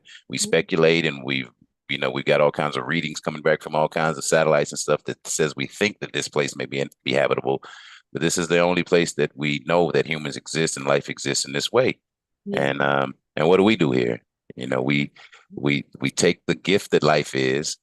We evolve and change. We learn language, Yeah. which is a gift of life. It's and then we start cheerleading for stories and weaponizing stories and killing each other over ideas that only exist because life exists. You don't Mhm. get to take life with storytelling, you know, That's what's happening and though. that's what's happening is that we took our stories. They were good. We used to do good storytelling because our language was simple and it spoke to what was happening around us. And pure. Pure. It was pure language. As the language became more and more untethered from reality, storytelling became more violent and more centric. Yeah. And there was others and theys, and there were others and theys that we were supposed to feel some kind of way about and be anxious about and prepare for. Yes. And then once those stories started getting that way, then we had these fear, anxiety orientations that did not exist prior. We had hope, responsibility orientations prior to Yeah. storytelling changing. Well, And storytelling, it creates others too, it right? creates others, It creates yeah. others. It creates others. It does. I mean, Mm, just think of like your entire story. If there were, let's say there was a little white boy just like you, raised in another family and on the sidelines, witnessing that, you guys are just you could be without the story, meet each other and play at the park. yeah, But the yeah, story, the story gives you like a character, right? Like we're victims, they're the enemy, and yeah, it has the same exact story. We're victims, they're the enemy. I mean, and then others, you know, yeah, they're created, and then yeah, it's a reality, right? yeah, It's a reality. yeah, Who shot first? Who this first? Who that? Where does it yeah, start? Right? Where does it yeah. end? Yeah. And when I came back from the NDE, I was detached from all of it. There are no days, there are no others. As we tell these stories, we are centered on the past. We're centered on recent history because that's just a natural thing to do. We live 70, 80 years, so 300, 400 years, 4 or 5 generations is all we remember. And we remember slavery. We remember our trauma. Our trauma is the newest thing in the human story, Yeah. you know. But if you look at the human story for, past 12,500 years, and even if you go back to ancient Africa, you know, there was rapes, there were pillaging, there was cities being destroyed, there were wars happening, Yeah. and the bulk of the people that were instigating the war were black skinned people. The bulk of the people that the war was being instigated against and being raped and pillaged and plundered were black skinned people. Yeah. So white people didn't invent violence. They didn't invent rape. They didn't invent plundering cities and pillaging. And some of these narratives that we tell ourselves and trying to heal from our trauma, it negates history. It negates the entire human experience. Mm-hmm. You know, Mm-hmm. we've Yeah. all been horrible to each other on this planet, Yeah. and we can do better. And it Yeah. ain't about getting somebody back. It's about waking up and growing up. Yeah, and doing better. You said it. and Just, doing just better. better. Just do Yeah. better. Just love harder. A Yeah. little harder. We can Yeah. fix the systems because a Yeah. lot of us respond to emotional racism more than we respond to systemic racism. We're ready to rally up the troops and go destroy somebody for calling you a nigga, but we ain't gonna go to Capitol Hill and fix the systems that create the Talk. disparity. You Talk. know, Mhm. so for me, we got to get our feelings out of this. We gotta fix the problems. We don't got to keep pointing fingers at people. Let's fix the problems. And if I live in a community that's affected by problems in ways that other communities aren't, me pointing fingers at who caused that ain't going to change nothing around me. Me Yes. getting out in my community and doing something will change things around me. That's Now, right. if I can create systems inside of my community that don't rely upon outsiders who don't have any compassion for me, For you, uh, exactly. then we can fix our problems. I don't have to point fingers, but if I have this vehicle in place where we know how to fix problems, then there are, just based upon how these cities run, there are funds that are out there that To I fix can go apply problems. for because That's I have a machine in place. I went and bought a backhoe to get the drainage system fixed because we got a ocean over there every time it rains. I yes. can go get a backhoe and let the kids use the HOA fees. Go buy a backhoe and let some kids run that company, and then they can fix it at the next neighborhood and fix it at the next neighborhood. Next thing you know, they're millionaires. I You love it. know, Love so it. but we don't have to sit and wait and be angry as we deal with the things that are associated with ineffective systems that were ineffective from their inception, and we understand why they are ineffective, Exactly. and we can stop feeling some kind of way about it and let's do something Do about it. something. Because Yes. all I did was sit on the sidelines, throwing rocks, hating everybody. I hated white people. I hated black people who didn't hate white people. I hated everybody. You know what I'm saying? And I didn't do nothing but make myself sick. That's Sick. it. So Yeah. when I see people who still have that orientation, it's not that I think that it's wrong. Yes, you can rationally come to that orientation. I did. I was a genius and I came to that orientation. Yeah. According to their education system, I was a genius. And Yes. I still came to that orientation where it was time to kill some people because Yes. of my situation and my anger, you know. Yes. But in the past 20 years, 150,000 trained soldiers have committed suicide after going to war. And we think that civilians that are just angry and their emotions are going to be able to engage in a war and be okay on the backside of that. Mm-mm. If the trained soldiers are committing suicide in those numbers, what do you think civilians who are just in their feelings going to do on the backside of killing? I don't think they're gonna make it home.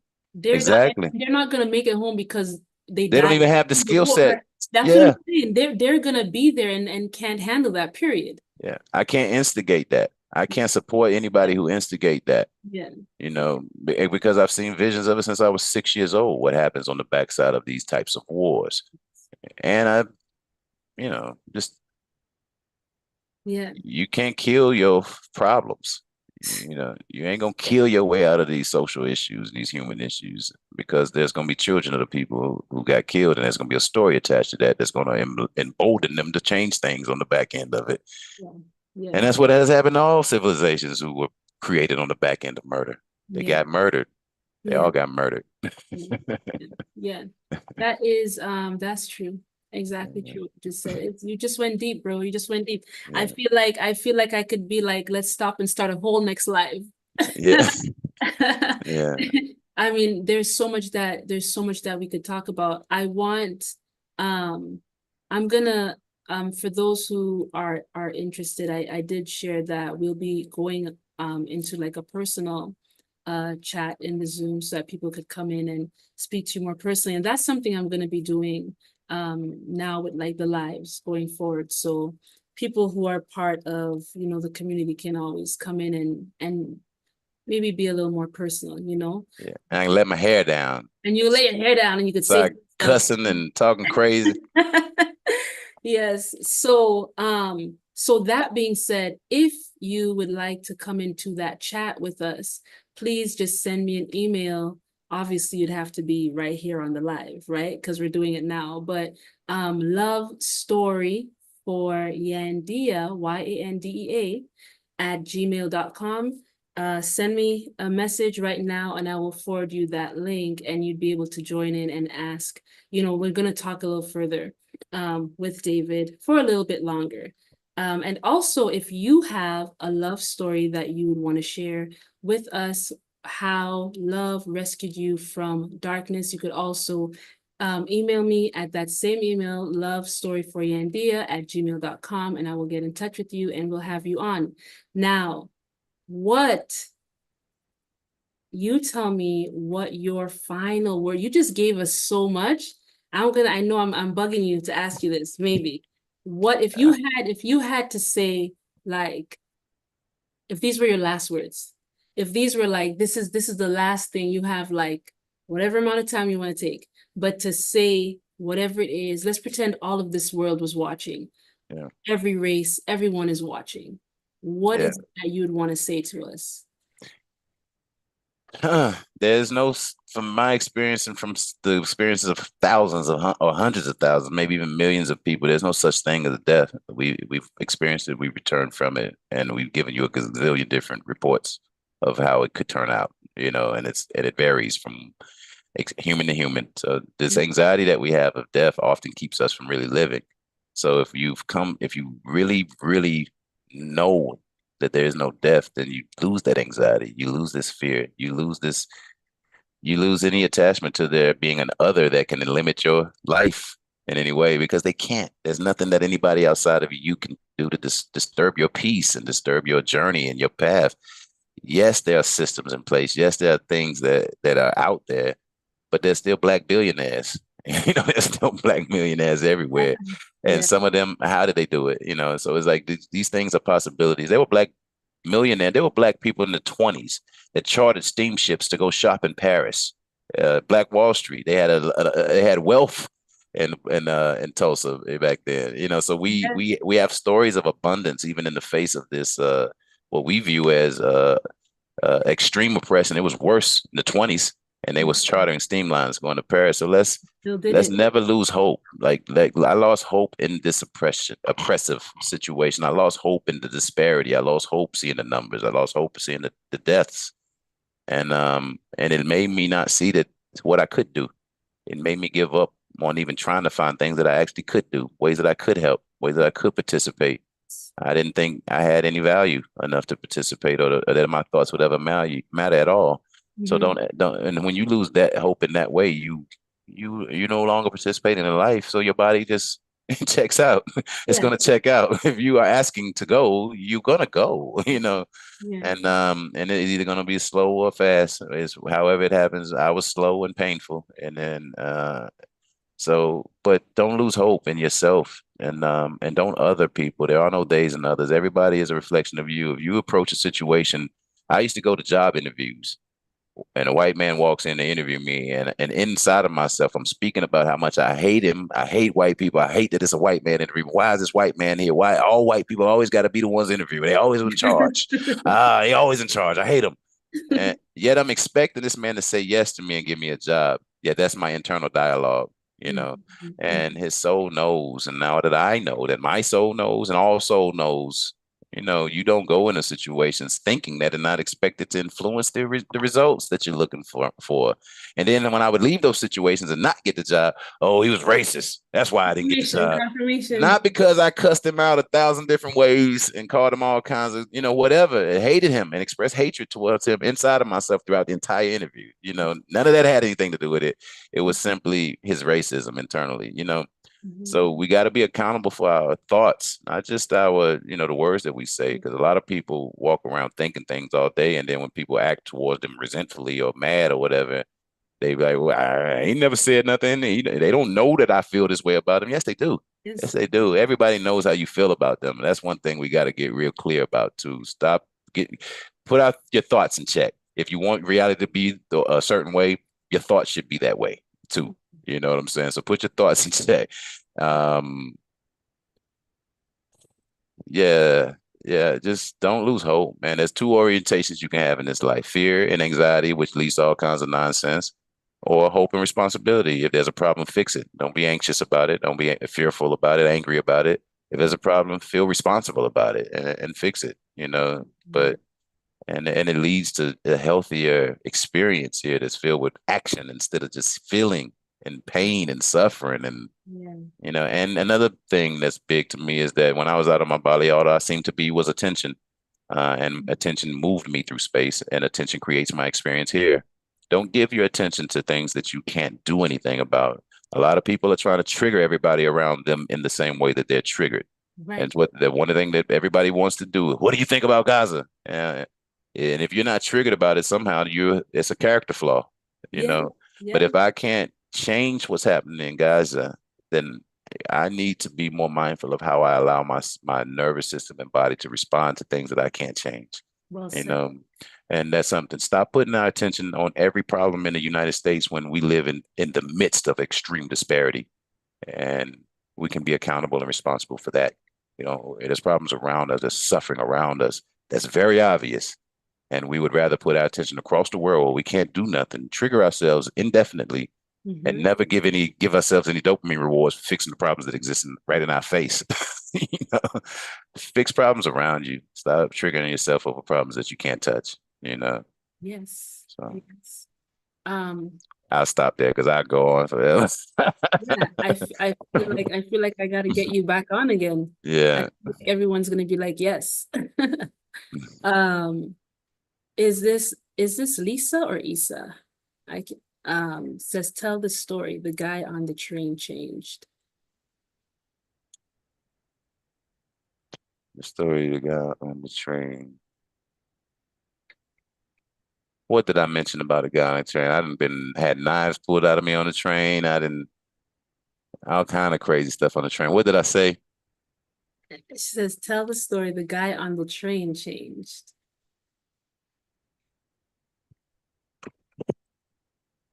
Dang, how come I'm not figuring out what she's saying? Is this somebody that knows me and I didn't share something outside of this with, or is she talking about something that I said in the That's just I just read that under the email address that I sent out. So I don't know if she was referencing something. Yeah. At the train station. Okay, so it must be something you know. She says at the train station. Yeah, yeah. I always meet people on the train, and I'm trying to think of the specific Okay. situation. He was rude to you that you said about what you said about your brother.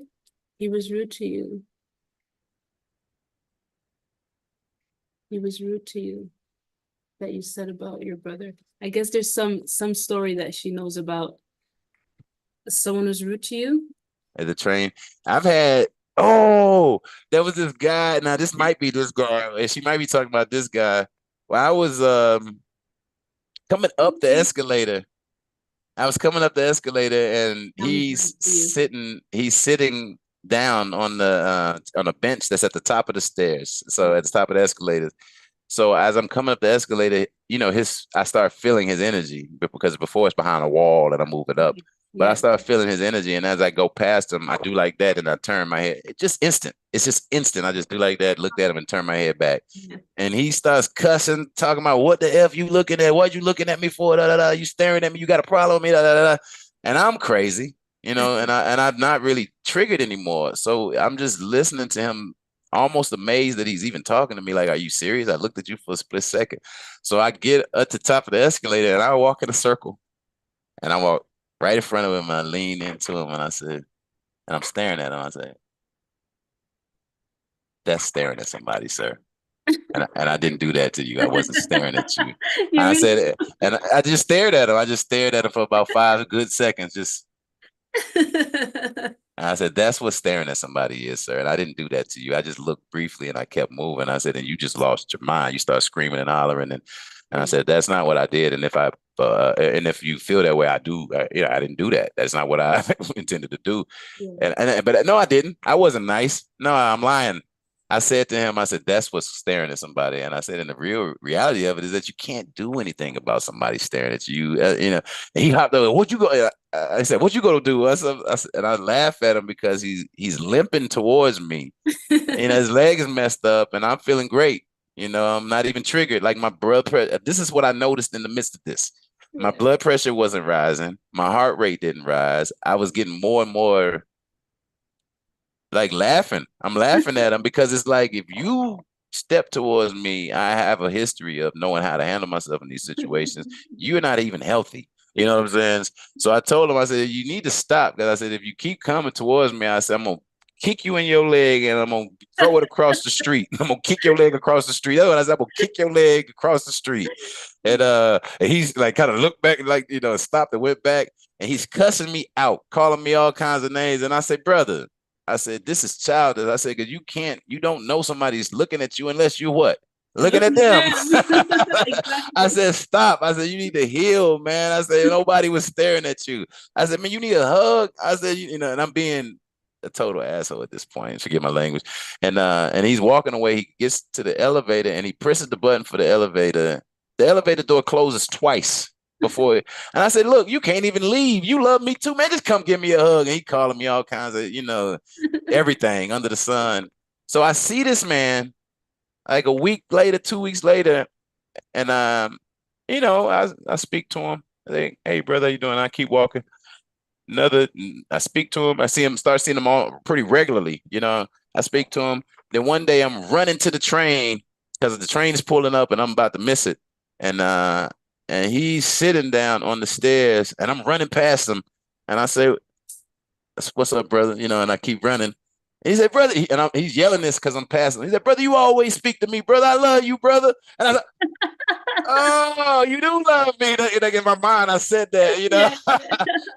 But I'm thinking like he must have forgot that. He must have Who you totally were. forgot, yeah, that we were about to fight outside. But it was just so funny, man. That at the end of the day, now we see each other, and he's always cussing people out on the train.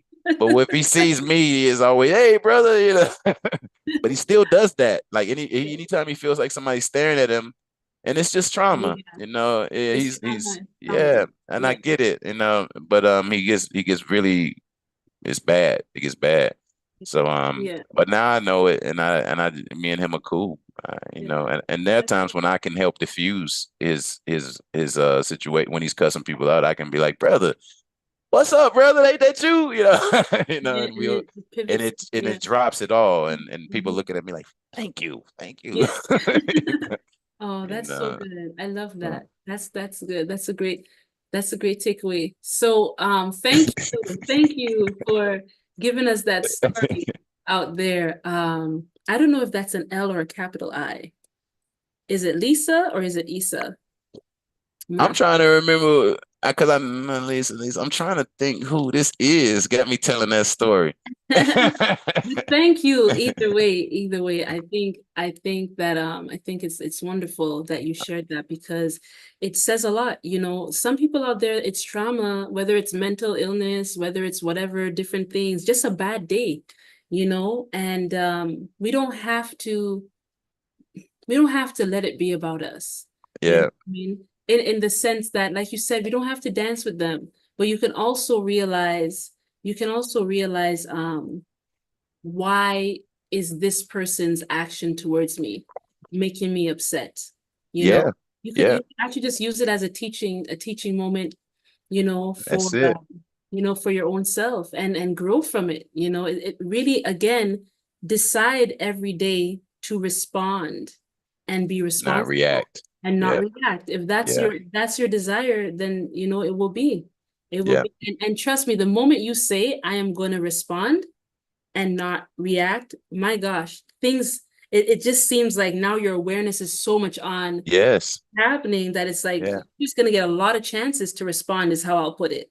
yeah. And another You're tip gonna would get be practice. a tip. This is a tip, Zach. This is something from Zachary. Zachary started saying, "Man, he'll cuss like, man, I got an F for the day," Yeah, And then we just grade our days, and we've been doing this now for at least a couple of years, where we just grade. You're like, yeah, I got an F in this interaction. I got an A in this interaction. I got a C, and yes, it's not about beating yourself up when you make an F, but just don't make 3, 4, 5 Fs 3 days in a row. yeah, You yeah. know that you can't. You Especially don't. You Fs. don't. You're not allowed to do that Yeah, because you're at that point learning you're choosing to make Fs. You're choosing to facts, be that way. facts. And so, but if you wake up every morning hopeful and you wake up every morning understanding that you can be your best self just Yeah, because you choose to be your best self.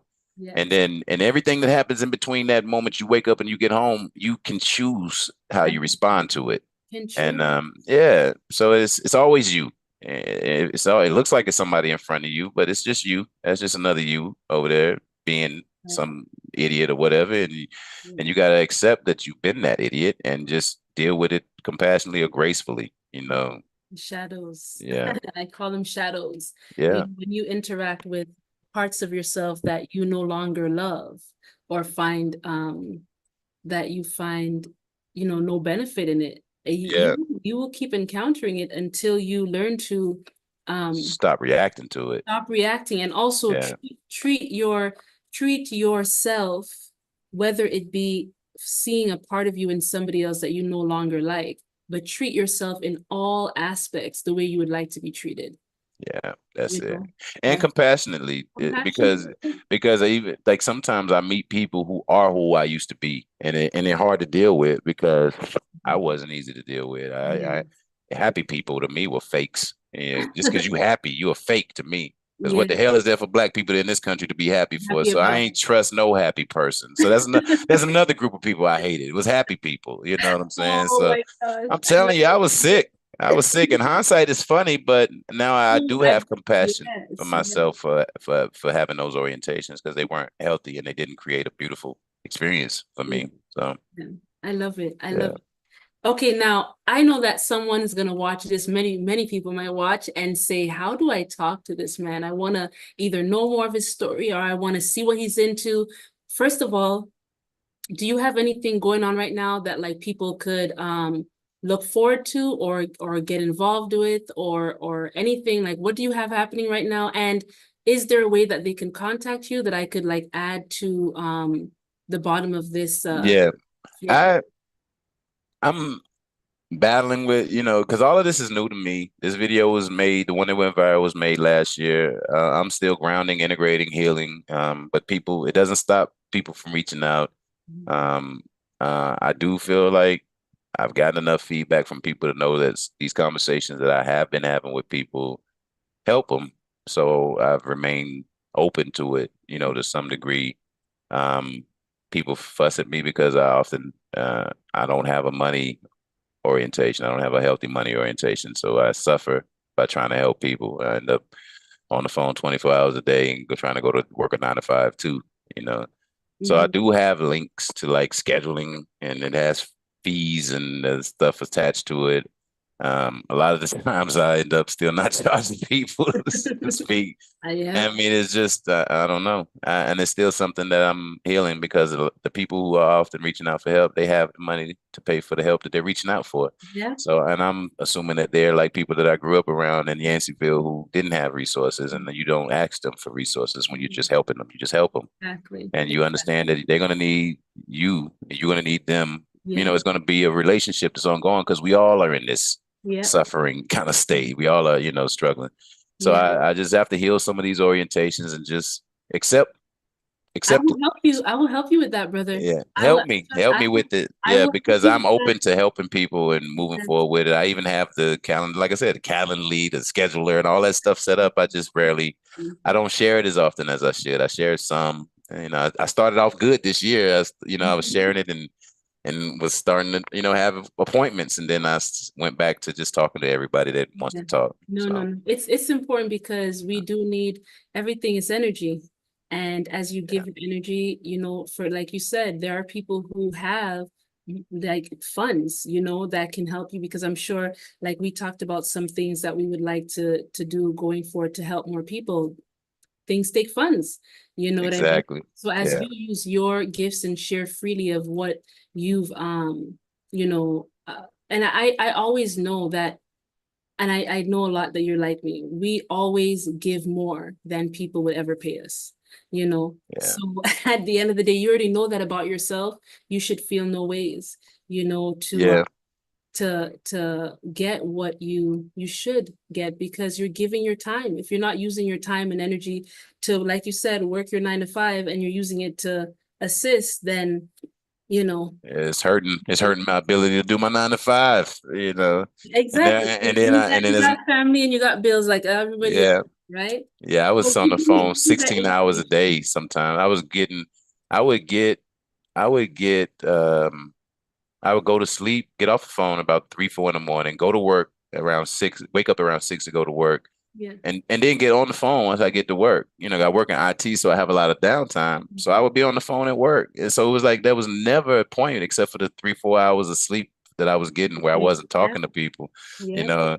And I if I had been monetizing all of that, I might have actually been able to quit that job, but I just wasn't. I was talking to you just want to anybody. help. You just I want just to wanted help. to help people, and I didn't feel right at telling Yeah. people to send me some money after they lost somebody and they just wanted some questions answered. Like it Yeah. just seems so tacky, you know? Well, there's things that you can put in place, you know what I mean? Yeah, And you yeah, give your time, you give, yeah, like for me, it's like you could email me and then that way I control, you understand? Like if yeah, you have an email address, like specifically for that, people could email you there and you could answer questions when you have time to do it. And you could allocate an hour or 2 hours a day to do the, yeah. free work, You know right? what? You just helped me with something. I I told you I think, was going to help you. I'm not yeah, a liar.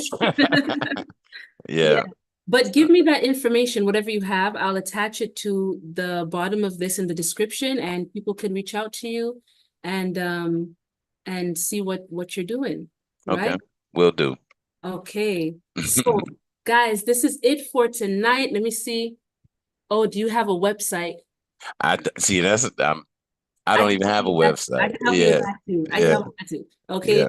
Though I honestly something I don't know if it's too early to say, but we have David and myself, and I think Zach is very much on board. We have something that is very wonderful and very needed. And in the future, very soon, we will discuss what that is. But look out for something, a very wonderful, beautiful love offering that we have that we will be sharing with you guys, at a soon enough date. So I'm just giving you a teaser. There's gonna be more. There's gonna be more and very good stuff, very helpful stuff.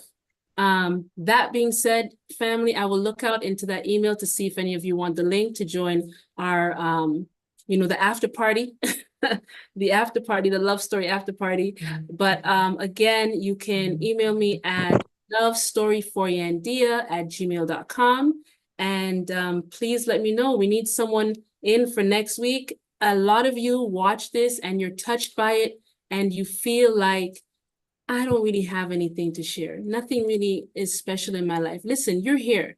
If you're here existing in this year, 2024, you have gone through something. There's something you have gone through, and love has helped you out of it. Never Yeah, think small about your accomplishments.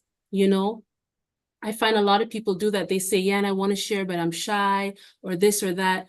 Listen, if all of yeah, us were shy, if I stayed shy, if David stayed shy, if Taslim and Dwayne and James and Marianne and whoever else have shared, if we stay shy, you wouldn't be able to watch us and benefit and feel what you're feeling and yeah, get the help that you're helping. So we all need to just step out of ourselves a little bit and share a little bit of your life that it could help someone else, yeah. right? And this is about. So stay on, David, and we will have some others join us. And I'm just going to end this live. Love you guys. Have a great week. See you next Sunday at Take care. 7:30. Bye-bye.